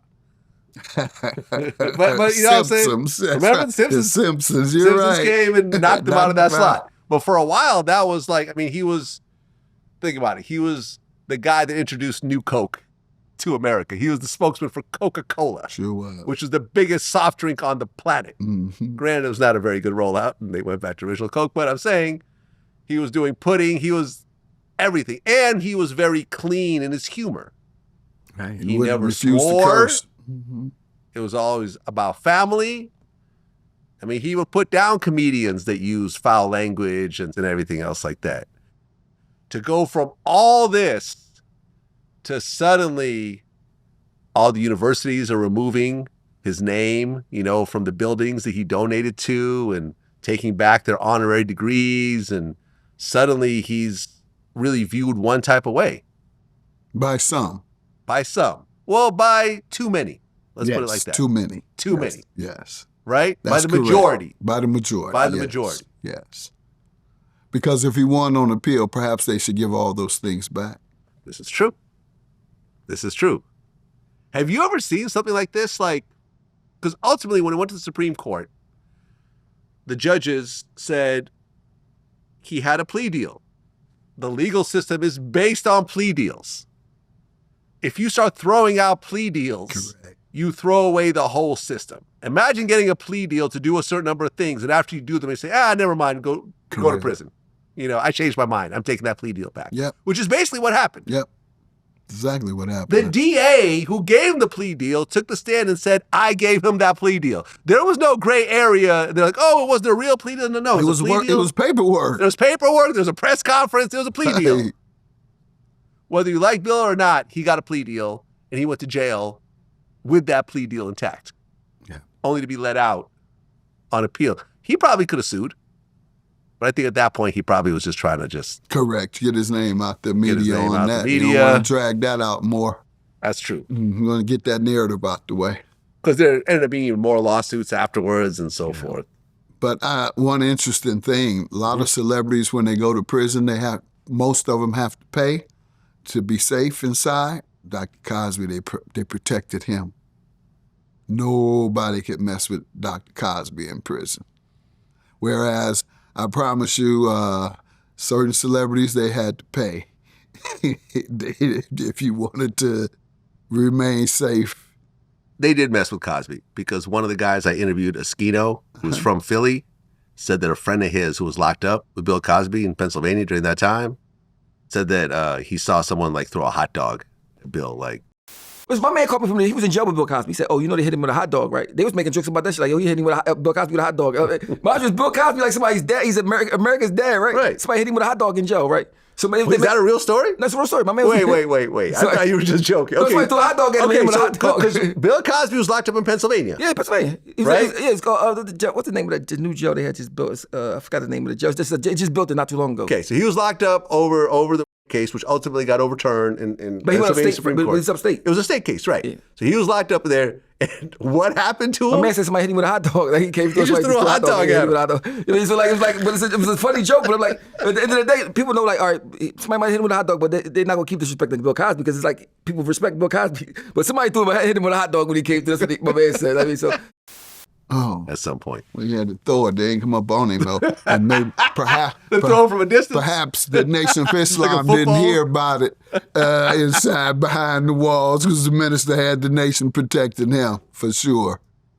Well, yeah, and the whole thing, I remember I was speaking to some of his people at that time, he could have gone to certain classes, because at that point he didn't know whether he was getting out or not. He could have gone to certain classes and said, yes, I admit it, let me out early, gone in front of the parole board at some point and said, yes, I did it, I'm very sorry I did it. He never did that. He stood there and said, I didn't do it, And if I have to stay here for a while, I'll stay here for a while, even at an advanced age. He never admitted anybody. Nope. And he wasn't convicted of it. Yeah, he wasn't. Yeah. Yeah. And I mean, it's crazy how. Do I know what happened? Do I know whether these were all legitimate? Have no clue. No clue. All I can do is go by the law and by the character of the person that I know. And the character of the person I know wouldn't have done it during the era in which I came to know him, and that was in the 80s. Yeah. And certainly, I just think the heart that he has for others is special. And hopeful and prayerful that he did not do the things he was accused of. But on that note, folks, it bothers me when we're so quick to turn on folks who have meant so much to us, and I say our community. Michael Jackson, little known fact, he's the biggest. He has given more money to black causes at the time of his life than any human being on the planet. Really? Gave away half. He gave away $500 million to black people. From Africa to UNCF, United Negro College Fund, all of it. He didn't want his name out. Yes. He's one of the biggest contributors. I looked it up. You're right. And yet, they said he tried to be white because he had a disease. Vitiligo. He had vitiligo, which turns your skin white. Well, but to be fair, though, he could have used brown makeup as opposed to just going completely white. But what the root cause of it was. I understand that, though. Yeah. But I'm saying, like, you could go back to your natural color as opposed to just saying, okay, I'll just go all white. And that's a lot. Then there's the nose job and, the hair and so forth. I think Michael had a problem with his own appearance. I remember I interviewed Tom Mesereau, who was Michael Jackson's lawyer at one point. And he said, and he's talking about like a private conversation he had with Michael. And Michael told him the biggest mistake of his whole career was when he settled with that first accuser. Wow. Because all the people around him was saying, Michael, get it out the way. Give him the money. You're going to make hundreds of millions of dollars more. You'll put it behind you. You can go on with your career. This won't be dogging you. Like, this is the way to handle it. This is what people do. They settle. And, settling doesn't mean admission of guilt. Right. Everyone knows that. He settled, and what happened? The exact opposite happened. It turned into a free-for-all, a pile-on. Every single person that's ever met Michael Jackson started to sue them, And look, it's partially his fault as well. A grown man should not be hanging out with kids. You know what I'm saying? Spending the night, in a room, regardless, if that's not a relative. I think, there's certain people like him, R. Kelly, it's like, listen, you've had a chance to you're playing around with a bad situation, but I don't think Michael actually molested any of those kids. No, I don't. That's what I think. I don't either. I think he was trying to live a childhood that he missed. Yeah. And everything that he was doing indicated that. From having a monkey as your best friend and all those other things that appear to most people as weird, if you reflect back, that's what tweens do and teenagers. Yeah. And so I think that's what he was doing in his association with kids. Do you know who Ronnie Newt is or was? Ronnie Newt was a gangster from San Francisco, but his sons had a group called the Neutrons. Jay Valentine, who was like a very successful writer, was part of that group. I knew Ronnie, so I did his last interview before he passed. So the Neutrons were signed to Joe Jackson, right? So they were at Michael Jackson's house like all the time. He's telling these crazy stories, but then he's pulling out photos and, oh, here's me at Michael's house wearing his glove. Okay. It's like, oh shit, here's my family hanging out with Michael. Oh, damn, like that's really, And he told me a crazy story, right? He said that at one point, Michael's monkey, Bubbles, bit his son, and he saw Michael beat up the monkey. like in front of everybody. Really? Yeah, just bam, bam, bam, hit him like a 5-piece. The monkey just like kind of cowered afterwards. And I'll never forget, the kids was playing with Bubba, so Bubba bit Jay. Bubbles is the monkey. It's the monkey. Bubba bit Jay on his arm. And Jay said, Dad, he bit me. Michael said, he did what? He said, Bubba, did you bite him? He said, Michael said, bam, slapped him to his knees. And Bubba said, I said, what is he doing? Michael said, praying for his life, because he know he done did the wrong thing. So Michael Jackson beat up Bubbles Hit him with an 8-piece. with an 8-piece. With an 8-piece. Mike was fast. Really? Oh my God. Monkeys are really strong, though. Yeah, but he couldn't mess with Mike. Mike hit him so fast, man, he was down on his knees, praying for his life. Just beat the crap out of Bubbles. He hit him with an 8-piece.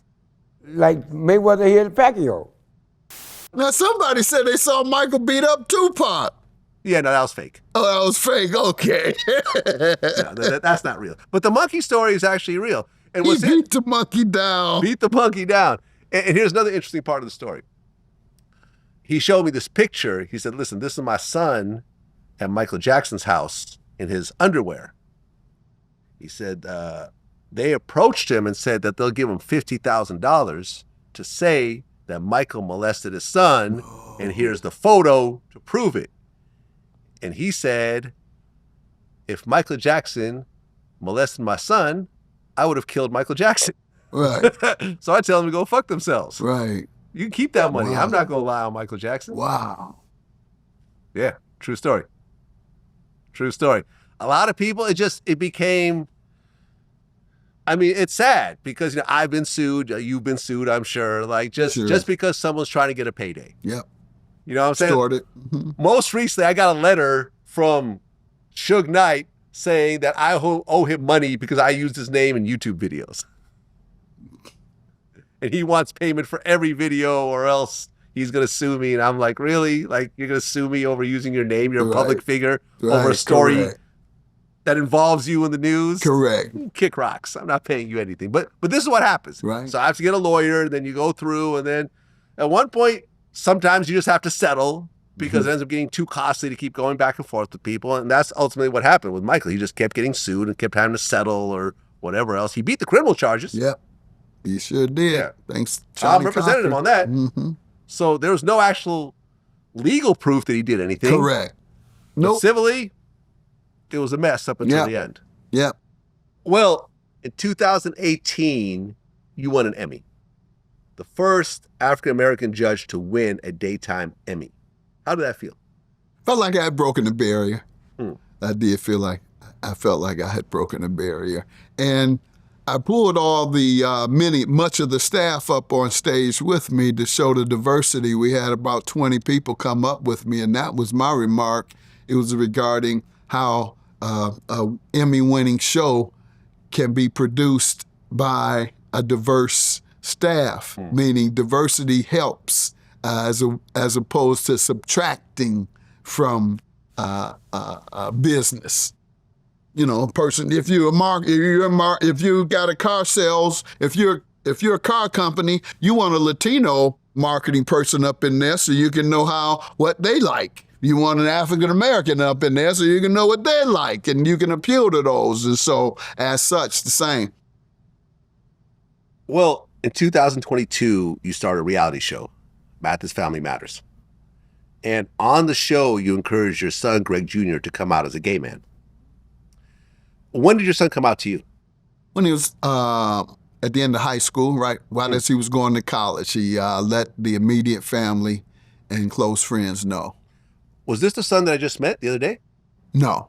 Different. Yeah, no. Different son. Okay, got it. Correct. That's correct. Okay, got it. Mm-hmm. So your son came out to you. How did you feel originally? I overcompensated. What do you mean?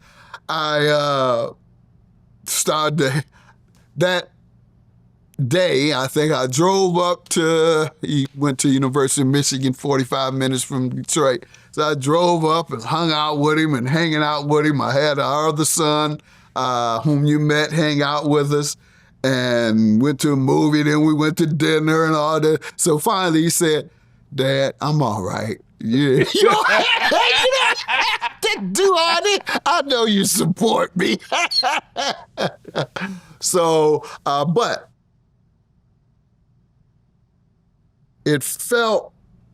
I felt like it really hurt me when he told me, to be quite frank, and not for reasons most might think.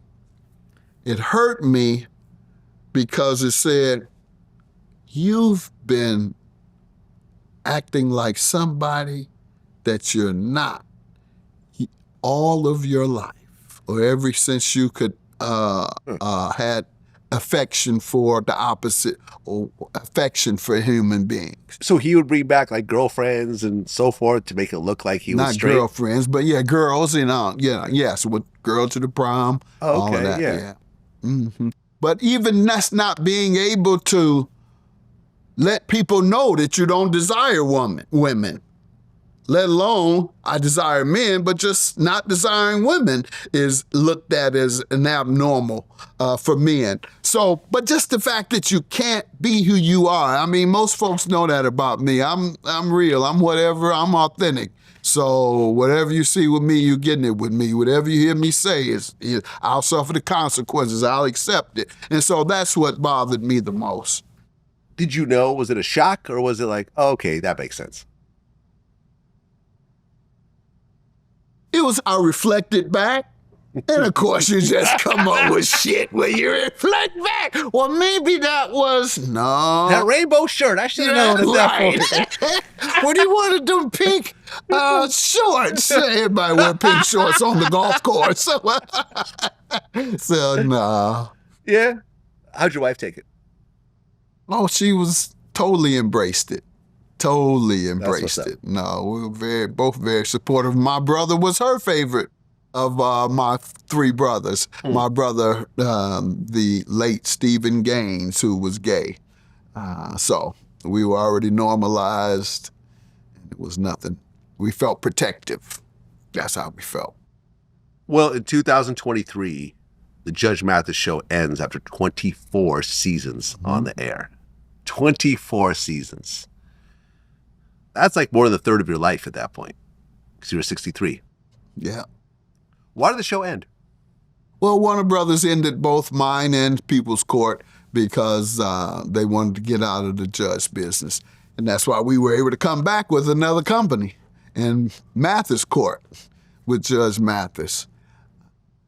Okay, well, because when the show ended, it was one of the longest running shows in court programming history. It was fourth behind Divorce Court, The People's Court, and Judge Judy. But two of those shows, I guess Divorce Court and People's Court, they stopped and started again. So in terms of the longest running continuous show, you're second to Judge Judy. Okay, yes, that would right? be correct. That would Okay, be correct. Got that right. So Mathis Court is a different show you're suggesting or saying. Right. So, okay, so the show gets canceled, and then Byron Allen's group ends up a new series, as a new series? Yes. Is that what's still going on? Or? That's correct. Mathis Court with Judge Mathis and my son as my court officer. Got it. Yeah. What's the difference between that show and the old show? Besides your son? I don't know. I'm not able to help the litigants as much because not as many need help that come before me. That's probably the difference, because a lot of fulfillment came from being able to change lives of both the people in front of me and the people at home.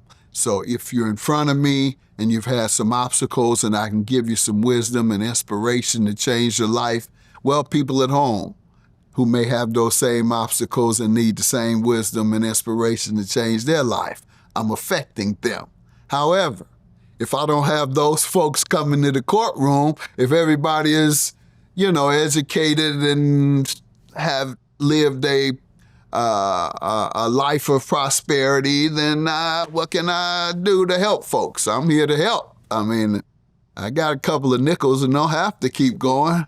It's been a long time, I should say, but I want to still make a difference. That's been the most fulfilling part when I meet a single mother that says, I watched you, heard how your mother raised you, I'm doing that with my son, I make my son watch you. Brothers come up to me, you changed my life. I used to watch you in prison. You inspired me, et cetera, et cetera. When that stops, I'm getting off the air. So, I mean, you're 65 right now, which is the official retirement age. But of course, when you're in entertainment, that doesn't mean anything. You know, people Right. keep performing. Ex up until their James last Earl day. Jones, right? James Earl, yeah, he's still doing movies, right? No, I'm just joking, of course. He passed away. But Yeah, you know something? You know what's crazy part is that he licensed his voice. And I guess with AI, his family will still get revenue. I didn't know that. So let's just say like there's like a new Darth Vader movie or something like Yeah. that. They want to use James Earl Jones. Wow. His estate will actually make money off that because he licensed Okay. his voice likeness. Good to know. Yeah, exactly. I mean, do you have a retirement date in mind, or are you just going to keep going until you don't feel like doing it anymore?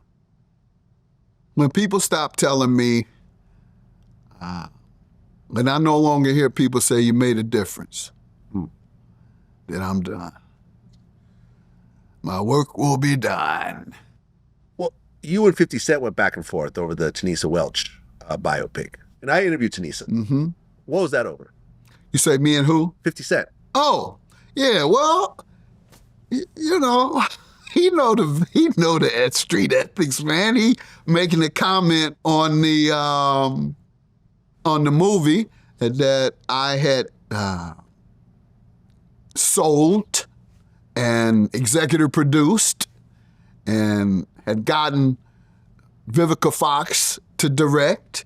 Yeah, I watched it. Yeah, and his comment was he took a shot at Vivica, fine, and took a shot at Tonisha, fine. Well, Vivica's his ex. Yeah, right. So all that is Keep that in fine. mind. And you had business dealings with Tony, fine. But then he says, what the F Judge Mathis has to do with this? Come on, man, that's disrespectful. You know that. You know, if I was a square, maybe he could talk like that, but he know that that's disrespectful for cats like the two of us who come from where we come from.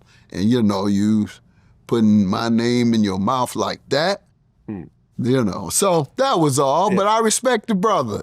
I respect him and applaud all the work he's doing, and some of the stuff he does trolling is funny.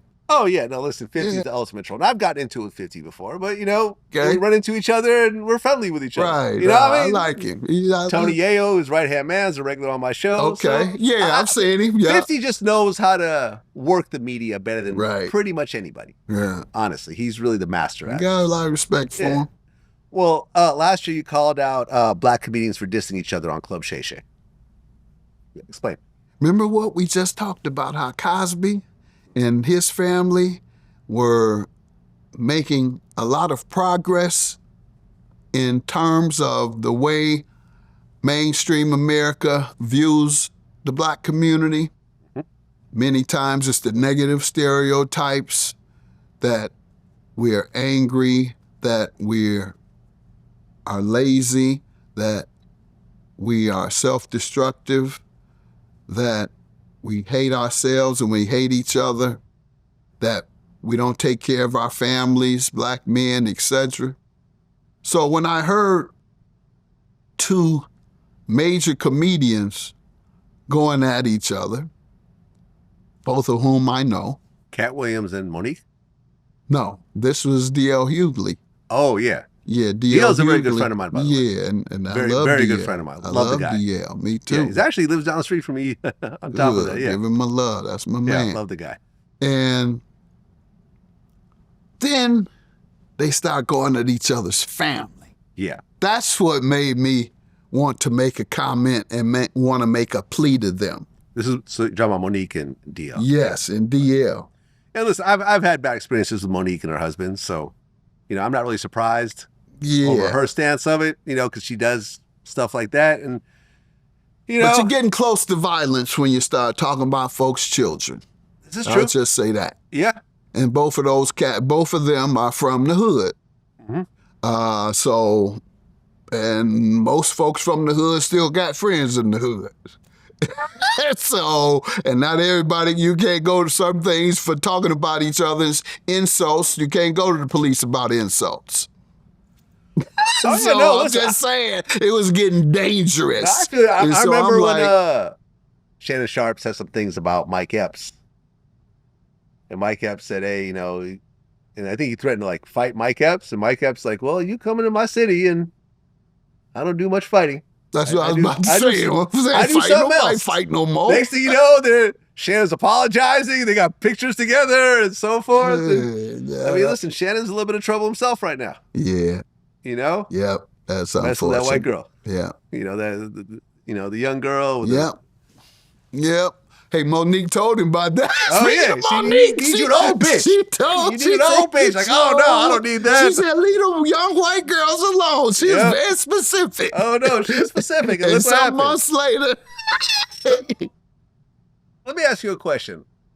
As someone who understands the legal system, this whole Shannon Sharp thing was a little weird to me because, you know, I'm a bootleg lawyer, as you know. And his own team, his own legal team admitted that they, you know, before she filed the lawsuit, they offered her $10 million. Why would you admit to offering somebody $10 million and them ultimately not taking it and then filing a lawsuit, trying to get more, obviously? But why would you ever admit that? Trying to run it up. Trying to run the ticket up. No, but his own lawyers admitted the $10 million offer. I'm sorry. Shannon Sharp's own lawyers admitted that they offered her $10 million before. Oh, correct. You're saying, why would you offer the $10 million? Yeah, why would you even announce that to the Because public? you got to hunt. Oh, why would he announce it? Yeah. Oh, I thought they found out. No, they announced it? They announced it.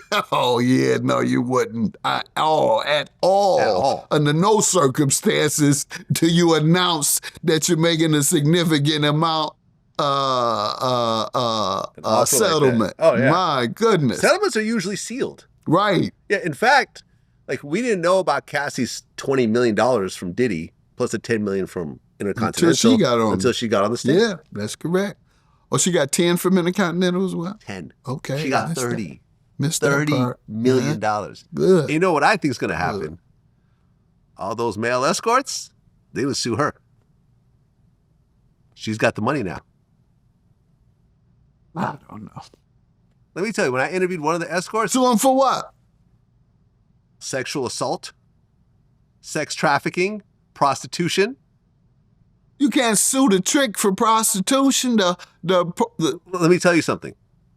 Well, yeah, you could sue someone for procuring a prostitute. That's what Diddy is being. No, that's criminal charges. But you could base a lawsuit on top of it.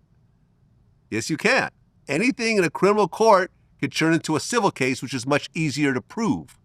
Because on the civil side, it's 51% as opposed to the... I know you can do that, but I'm just trying to think of what the cause of action is. Oh, man. Listen, like, I'll tell you this. When I interviewed one of the You male... coerced me by giving me money to trick with me? I don't see the cause of action.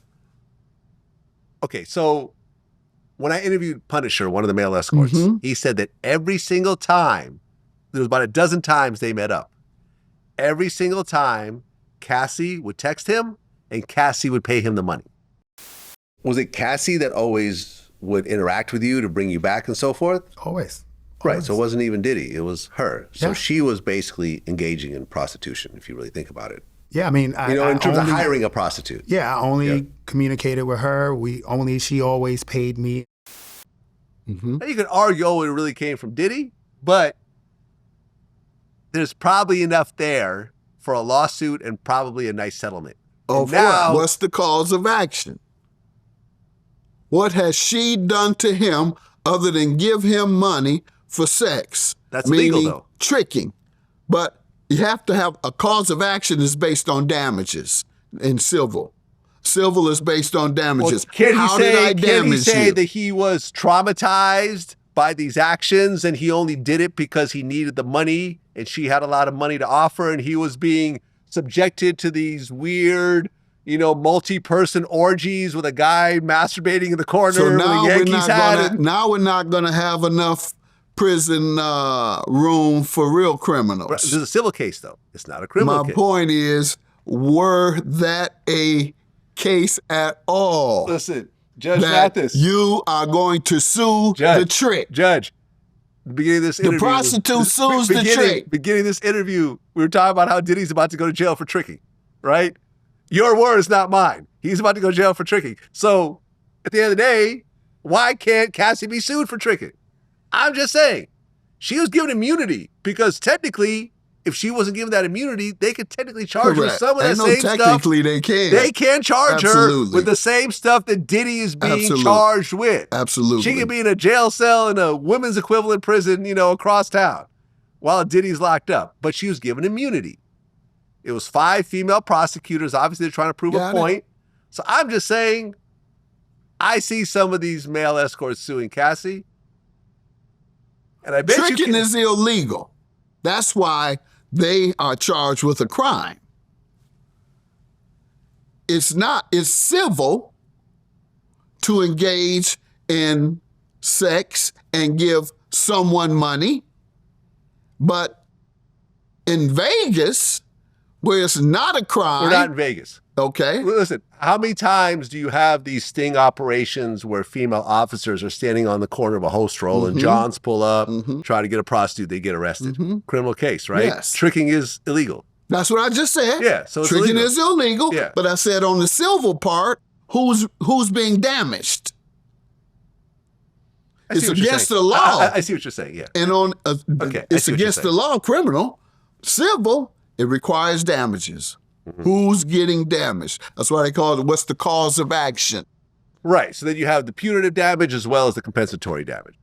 So, how are you going to be made whole after all this tricking You're still over it, that right? you've been the recipient of?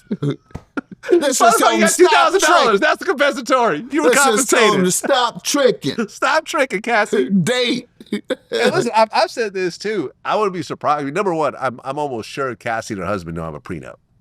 I wouldn't be surprised if a divorce happened at some point. He walks away with half. Imagine that. Wow. Imagine that. It's about to be a city boy summer. Let me tell you. I don't know. He seemed like he was kind of square guy, so I don't know if he got that. Yeah, but he had to hear about a whole lot of crazy stuff that's on true. that stand. That she may not have told him previously. yeah. I wonder if she told him any of that prior the to. urinating in the mouth and I wonder if she ever and told him having that. sex with all the escorts without condoms. She had to tell him. I don't know. She couldn't have assumed they would remain married if she hadn't told him, and he hears that for the first time out of her mouth I don't know, man. to a jury. I don't know. Well, you advocated for Larry Hoover's release, and ultimately Trump did pardon him on a federal level. Yeah. But now he has 200 years with the state of Illinois. What do you think will happen at this point?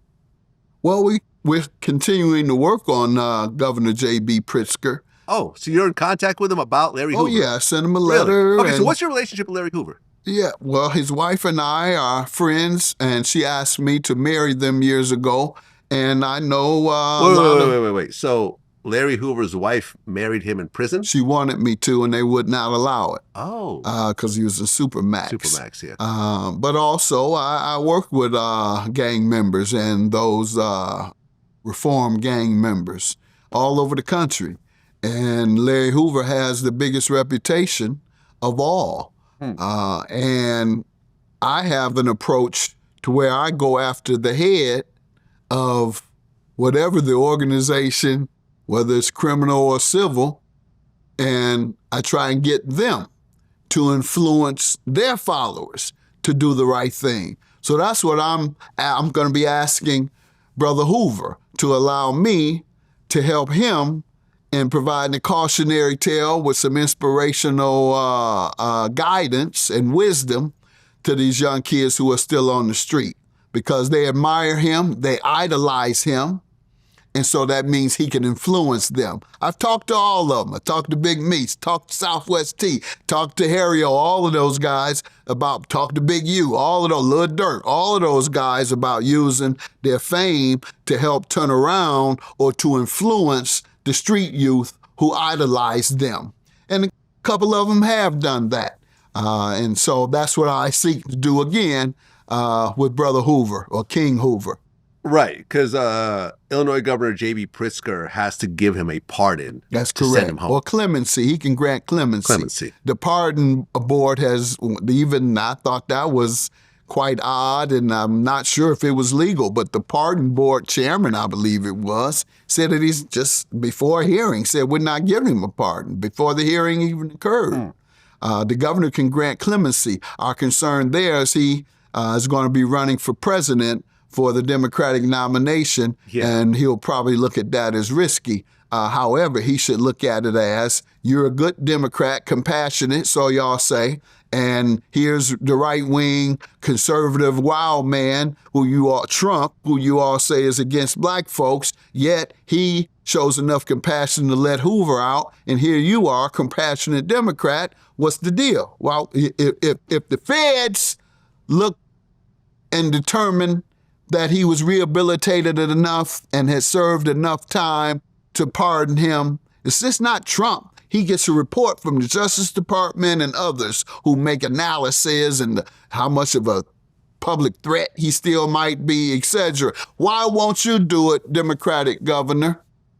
Yeah, I mean, Larry Hoover is 74 years old. Right. I do not think he's going to come out and then suddenly, Correct. Put the gangster disciples back together and suddenly be some gang kingpin or these something like kids, that. they don't even have leaders in gangs probably anymore. Great grandkids at this point. Correct. He's an old man who wants to live the last few of his years outside of a prison wall, cell. And, I mean, listen, I remember I tried to interview Matula Shakur when he first came out, but there was too many people in between that was trying to stop it or try to control it and so forth. And ultimately he passed away, but at least he got a few years out of that prison cell. Yeah. And it's crazy how, listen, how many years had he stayed? About 35 or 40? Something like that, yeah. Yeah. Those were from the 70s, I think. It was a armored truck robbery that turned into a murder and so forth. And look, I mean, I've interviewed Lil Durk multiple times. I've interviewed Big U. Me and Big U kept in contact.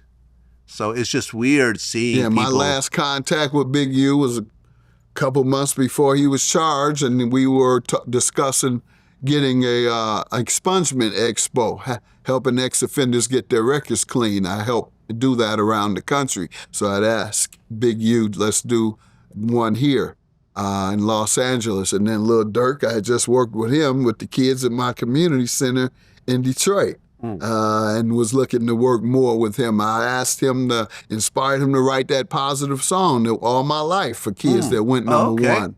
Because, he had asked me to marry him and his fiance at one point as well. Okay, so is Lil Durk really married? I don't know if they did or not. I didn't do it. Oh, you didn't do it? They had asked me, and then the request faded. I'll just leave it at that, and I ain't gonna follow up with nobody. Hey, what happened? Y'all ready? And I just, okay, call me when you're ready. We never had a date, but he called. He asked me if I would, and well, Big U just announced that he's representing himself. Yeah, and his lawyers said that there's a breakdown in communication. It wouldn't be fair for Big U or the court for him to continue representing him. Why do you think Big U is dropping his representation? Because have you ever heard of anyone representing themselves in a court case and winning? Criminal court, much less federal court? I'd have to think long and hard to come up with one. Yeah. And it's never wise to go up against trained lawyers. See, it's just not. There's a term. And I'm not talking about Big U. I'm just saying in general because me and Big U are cool. Never be a lawyer. But there's a term. A man who is his own lawyer has a fool for a client. Right. Correct. I know lawyers that won't represent themselves in a criminal case. I wouldn't. You see what I'm saying? No, I wouldn't. Because they don't. With trained people, you're going up against someone who is trained to do nothing but get you to lie or twist your words. Right. That's their main objective. Yeah. And you're going to talk for 10 minutes? And let this man ask you a bunch of questions. You don't know what objection really entails. Correct. So no. You don't know how this really works. You don't know how to properly respond. Right. Why do you think you is actually representing himself at this point? I think that he distrusts the lawyers he was working with. I think it's just distrust. I don't know. Haven't spoken with him, but I would imagine that. I say we because I still identify with black guys who are under attack by society in general, meaning the stereotypes they apply to us and the reaction to those stereotypes, failure to hire, all the other things that go with that. But I still identify with that community, the community of brothers who are trying to overcome the streets, and we don't trust. That's why I say we. We don't trust law enforcement or the legal system or society for for much of the power because we've been violated so much by this system. It's hard to trust them. Right now, as we speak, and it's happened, I believe, 2 days ago, when the police get behind me, I get nervous. I'm a judge. Yeah. You say it that way, it's kind of crazy, I get right? nervous from the police. Wow. My wife keeps begging me to go and get the global entry, TSA special pre-check, thing from the airport. Yeah. Well, when she went, I asked her about it. She said, well, they take you in the room. I said, are they feds? Yeah. I said, what do they do in the little room? They ask you questions. I said, oh, hell no. I ain't going down there and had the feds put me in a room that serious. and ask me some questions. I have TSA pre-check. It's a couple of general questions. Did you have to go in a room with the feds? Yes, I did. Well, I ain't Not a going big deal. Not a big deal. I know I sound ignorant, but Not that big of a deal. I'm just telling you, Not that's that big of a deal. that's Someone how, has it. Okay, that's how cool. shook they have That's us. how shook they have you. I'm a judge, and I'm still scared to even go in the room with the feds. Well, you said the Menendez brothers deserve a second chance. Not a second chance. They have served enough time.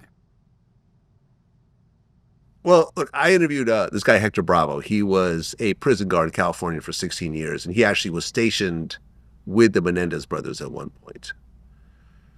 You know, he said some interesting stuff. He said, for example, when they started to come up for appeal, there was like all these charges that they had of having a cell phone in prison and all this other type of stuff that miraculously just disappeared right before the hearing.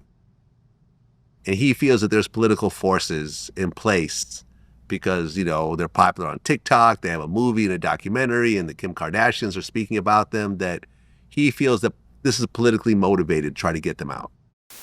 Money is very powerful, extremely powerful. If you have celebrities, who do you have? Kim Kardashian, you got Rosie O'Donnell, you got these people, they have money, speaking up on behalf of the brothers. I once heard, somebody once told me, Hector, the rich cannot change the laws, but they can hire people that will not enforce the laws. Meaning the DA of Los Angeles at the time, George Gascon. People with money got into people's ears in political powers, maybe governors, maybe judges, maybe DAs, and said, hey, these guys need to get out, right? These guys need to get out at all costs. Which in turn, they introduced the new evidence into the new trial, right? But I got the inside scoop.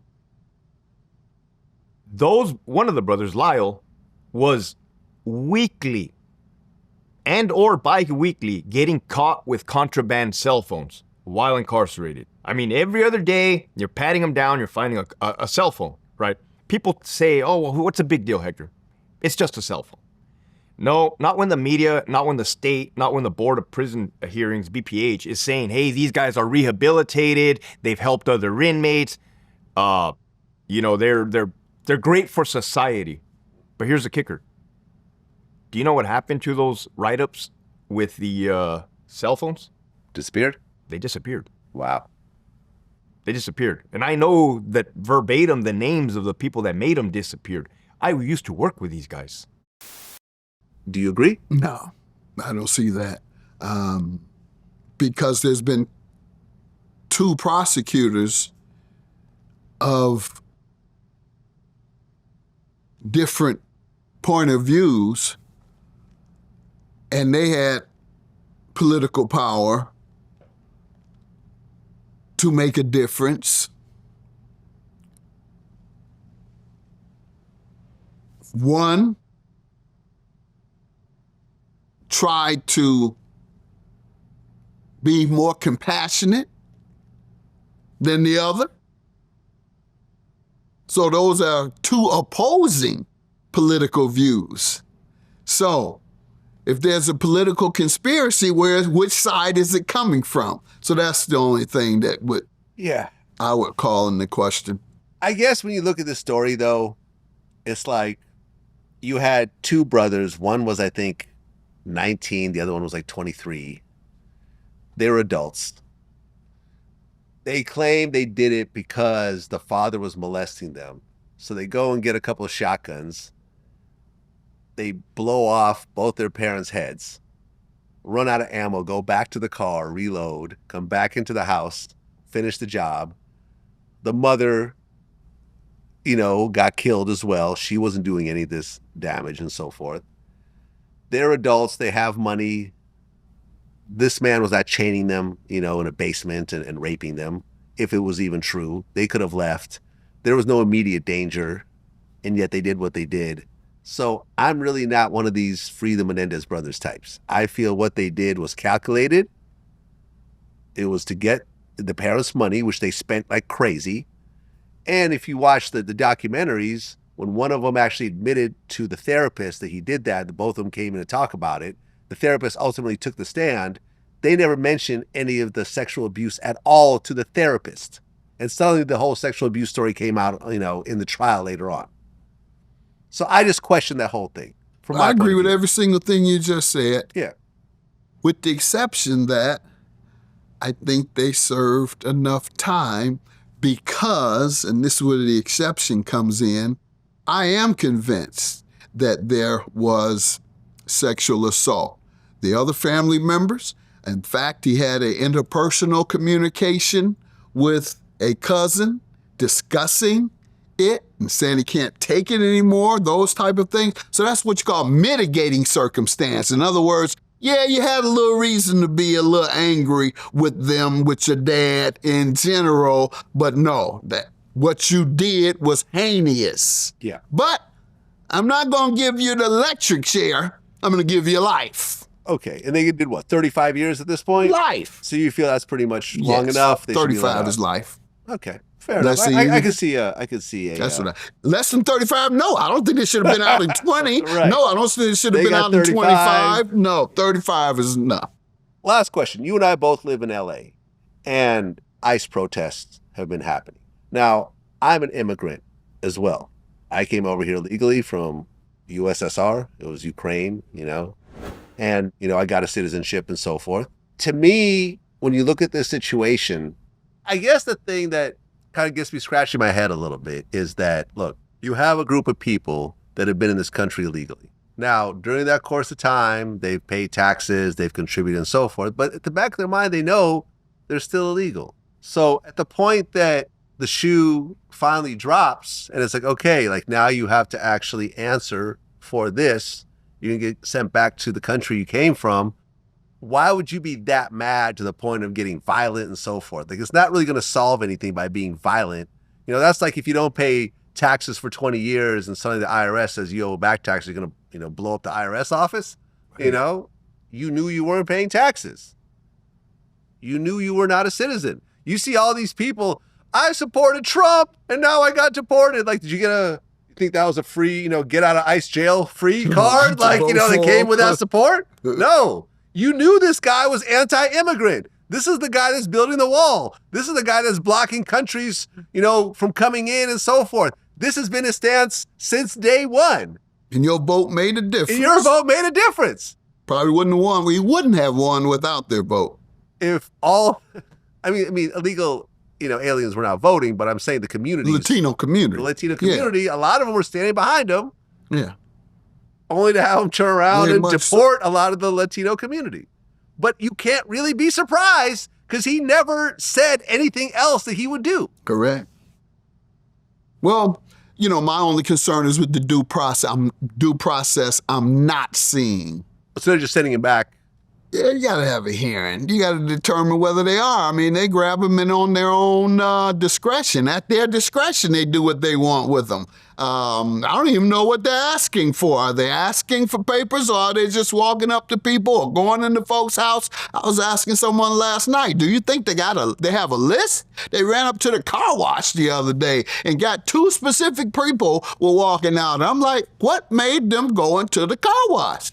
Do they have a list or is there a tip line where people say, go over to such and such and you can find them? Costco's or outside Home Depot or wherever. Yeah, Home Depot, yeah. Yeah, but I know they can suspect in that instance, a lot of them are illegal or undocumented. But in the instance of others, I mean, how do you go up? Who tells you to go to such and such job? Who tells you that such and such is going to be there? Do they have a master list of undocumented?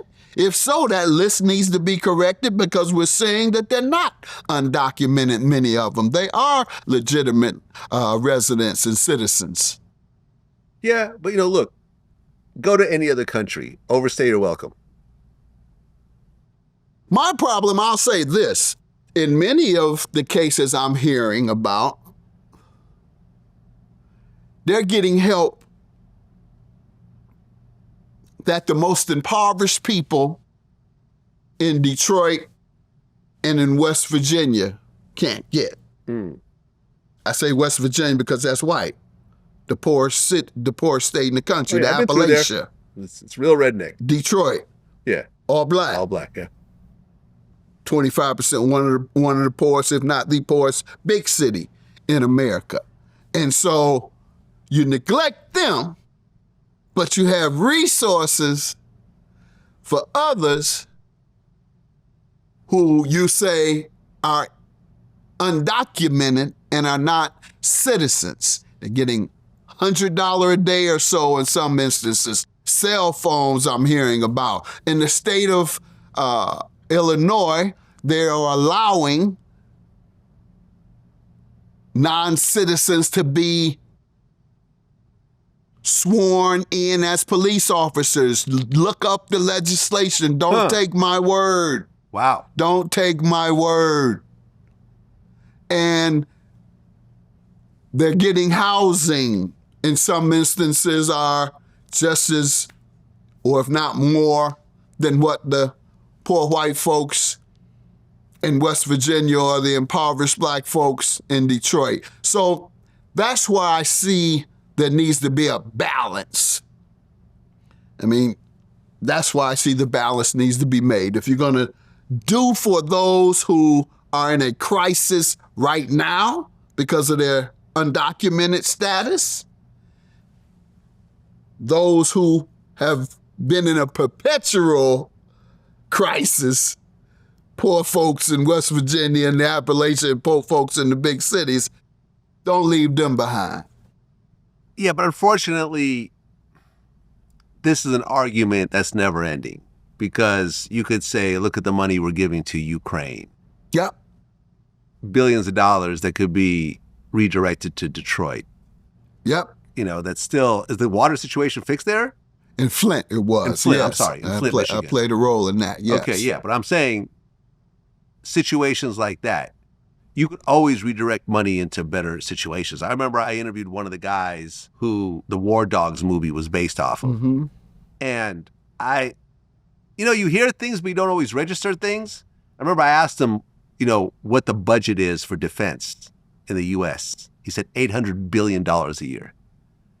$800 billion with a B. I thought it was 250. It used to be that. It's been raising up over the years. Probably about 5-10 years ago it was that. Well, right. If you talk about the Pentagon alone, they spend billions. Yeah, about $800 billion. Well, in total. Yeah. $800 billion. Yes, that's the budget. That's per year.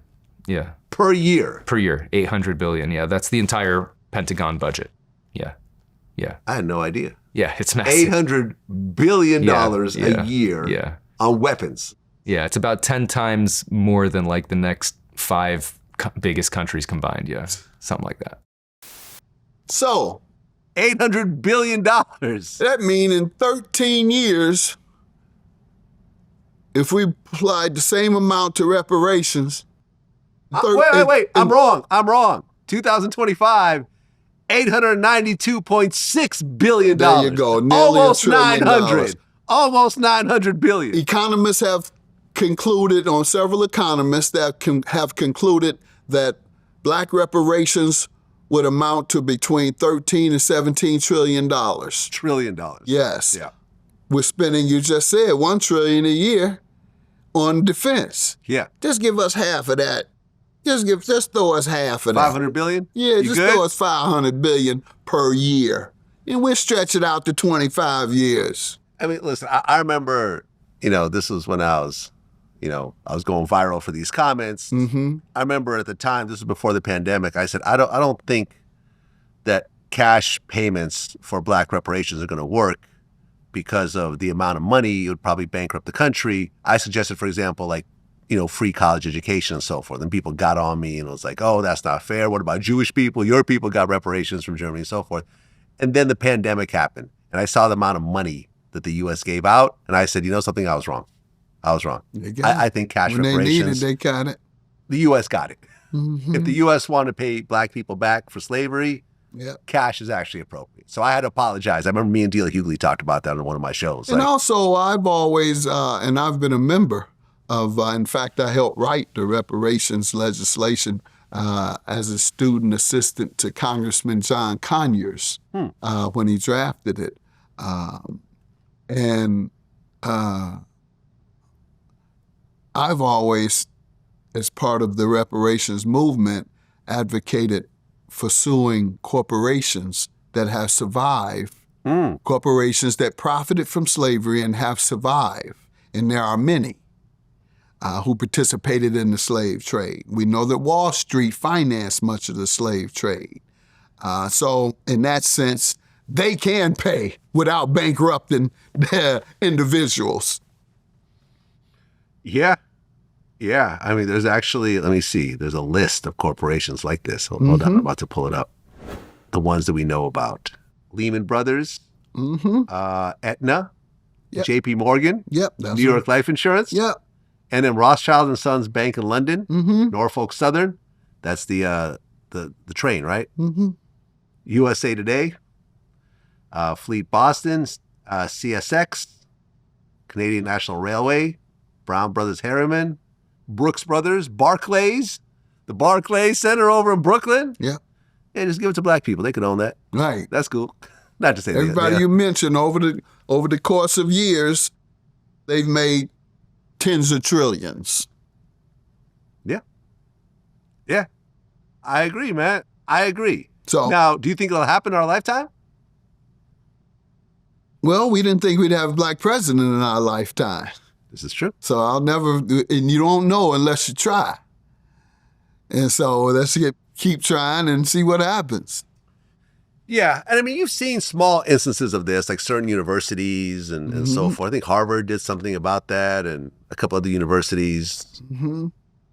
And we got local municipalities who have passed reparations ordinances that also provide assistance pursuant to that ordinance. I think there's a guaranteed income in Chicago, I believe it is, or was for a short time, $1,500 per person for a certain population as part of the reparations bill. And then you have states that can do the same, but major cities run by African-American political officials have certainly, most of them, passed ordinances supporting congressional legislation for reparations. And that's why it's so important that we participate in the system that has the resources. I get it. They don't respect us. They don't want us. They don't this. They reject us. Why are you trying to fight your way into the white man's world? Why you want to be somewhere where nobody wants? No, I don't want to do any of that. I want what's mine, period. That's what I want. Great-great-grandmama. I want great-great-grandmama would have given me that. And y'all got it. Give me my shit. That's how I look at it. It's not about anything other than justice. No, I agree. Like I said, I've said certain things that I had to, rewind back on. But ultimately, I'm okay with getting more information and changing my stance. Yeah. That's okay. We're all wrong at certain times. I've done so. Yeah, we all have opinions, and you get more information, and I think you're better off absorbing the new information as opposed to just being stubborn and saying, well, I said it before, so I just got to stand on that and so forth. Well, Judge Mathis, I've been wanting to do this for a long time. We finally started running into each other. Yeah. And, this was a natural progression of that. I'm going to do your show as well. Yeah. Yes, sir. Looking forward. Yeah, whenever you need me there. And, man, congratulations on your success, man. You really beat the odds, and you really accomplished a lot of things that I'm sure that the younger you would be stunned at right now. Yeah. You No, know? it's miraculous. I don't take no credit for this shit, man. Yeah. I don't take no credit. It's not a person born of natural causes that can, I believe, because many folks don't know the depths of my violence. Yeah. Well, you put all that behind you. Yeah. Still haunts me, Yeah. but it's behind me. Yeah. I mean, well, we've all done things that we're not very proud of, Yeah. unfortunately, but that made us into who we are. Yeah. And I think a lot of us who accepted that use that to try to make up for some of the things that we've done in the past. I haven't owned a gun since. Oh, really? No. No. Even though legally you're allowed to. No. Yeah. Don't want one. Yeah. No. That's usually a better idea. Yeah. It's usually a better idea than having one. Yeah. You know, you rarely hear of people having their house broken into and they've successfully gotten to their gun and shot the intruder. Usually, Right. You get got. gun gets taken away from you. They find the gun first, and you know, who knows Yeah. what happens. Nah. Yeah, You know, that's what security is for. that's what security You is got for. that man sitting right outside. He got a lot of guns Yeah, in that truck outside the door, outside the house. yeah. I use armed security also. You know, and honestly, if you feel that you need to bring a gun with you to a situation or to a certain place, you probably don't want to go there. Correct. Yeah. You know, either that or you hire a professional Correct. to handle that gun for you. Yeah. You know, when I go to certain places, like, you know, when I went to the Hollywood Unlocked, you know, Impact Awards, I didn't know who I was going to run into there. I had Right. armed security with me, Right. you know, just in case. It was a great award show. Nothing happened. Everyone was showing me love and taking photos with me, but Mhm. you don't know. Nope. You don't know. And You trying don't. to take a gun with you, most times illegally, Yep. you're just going to get caught up in something else. And that's why you went to jail originally, Correct. That's for the carrying point. an illegal gun. Yep. And I used to shoot. Yep. But you didn't go to jail for the shooting. No, I did not. Thank God. Luckily. Thank God. That would have been a whole different sentence. Yeah, but that whole mindset of being a violent criminal is scary when I look back at it. And so I'm scared of those triggers of that. So I don't want to have nothing to do with a gun. Keep all guns away from me. If y'all catch me out at a fight or wherever and y'all want to talk shit to me, I don't have no gun, so do what you want to do. But the man next to me might, so be careful. There you have it. Judge Mathis, man. Thank you, Truly an man. honor to sit down with you. Wish you all the best. Thank you, brother. Peace. Appreciate it.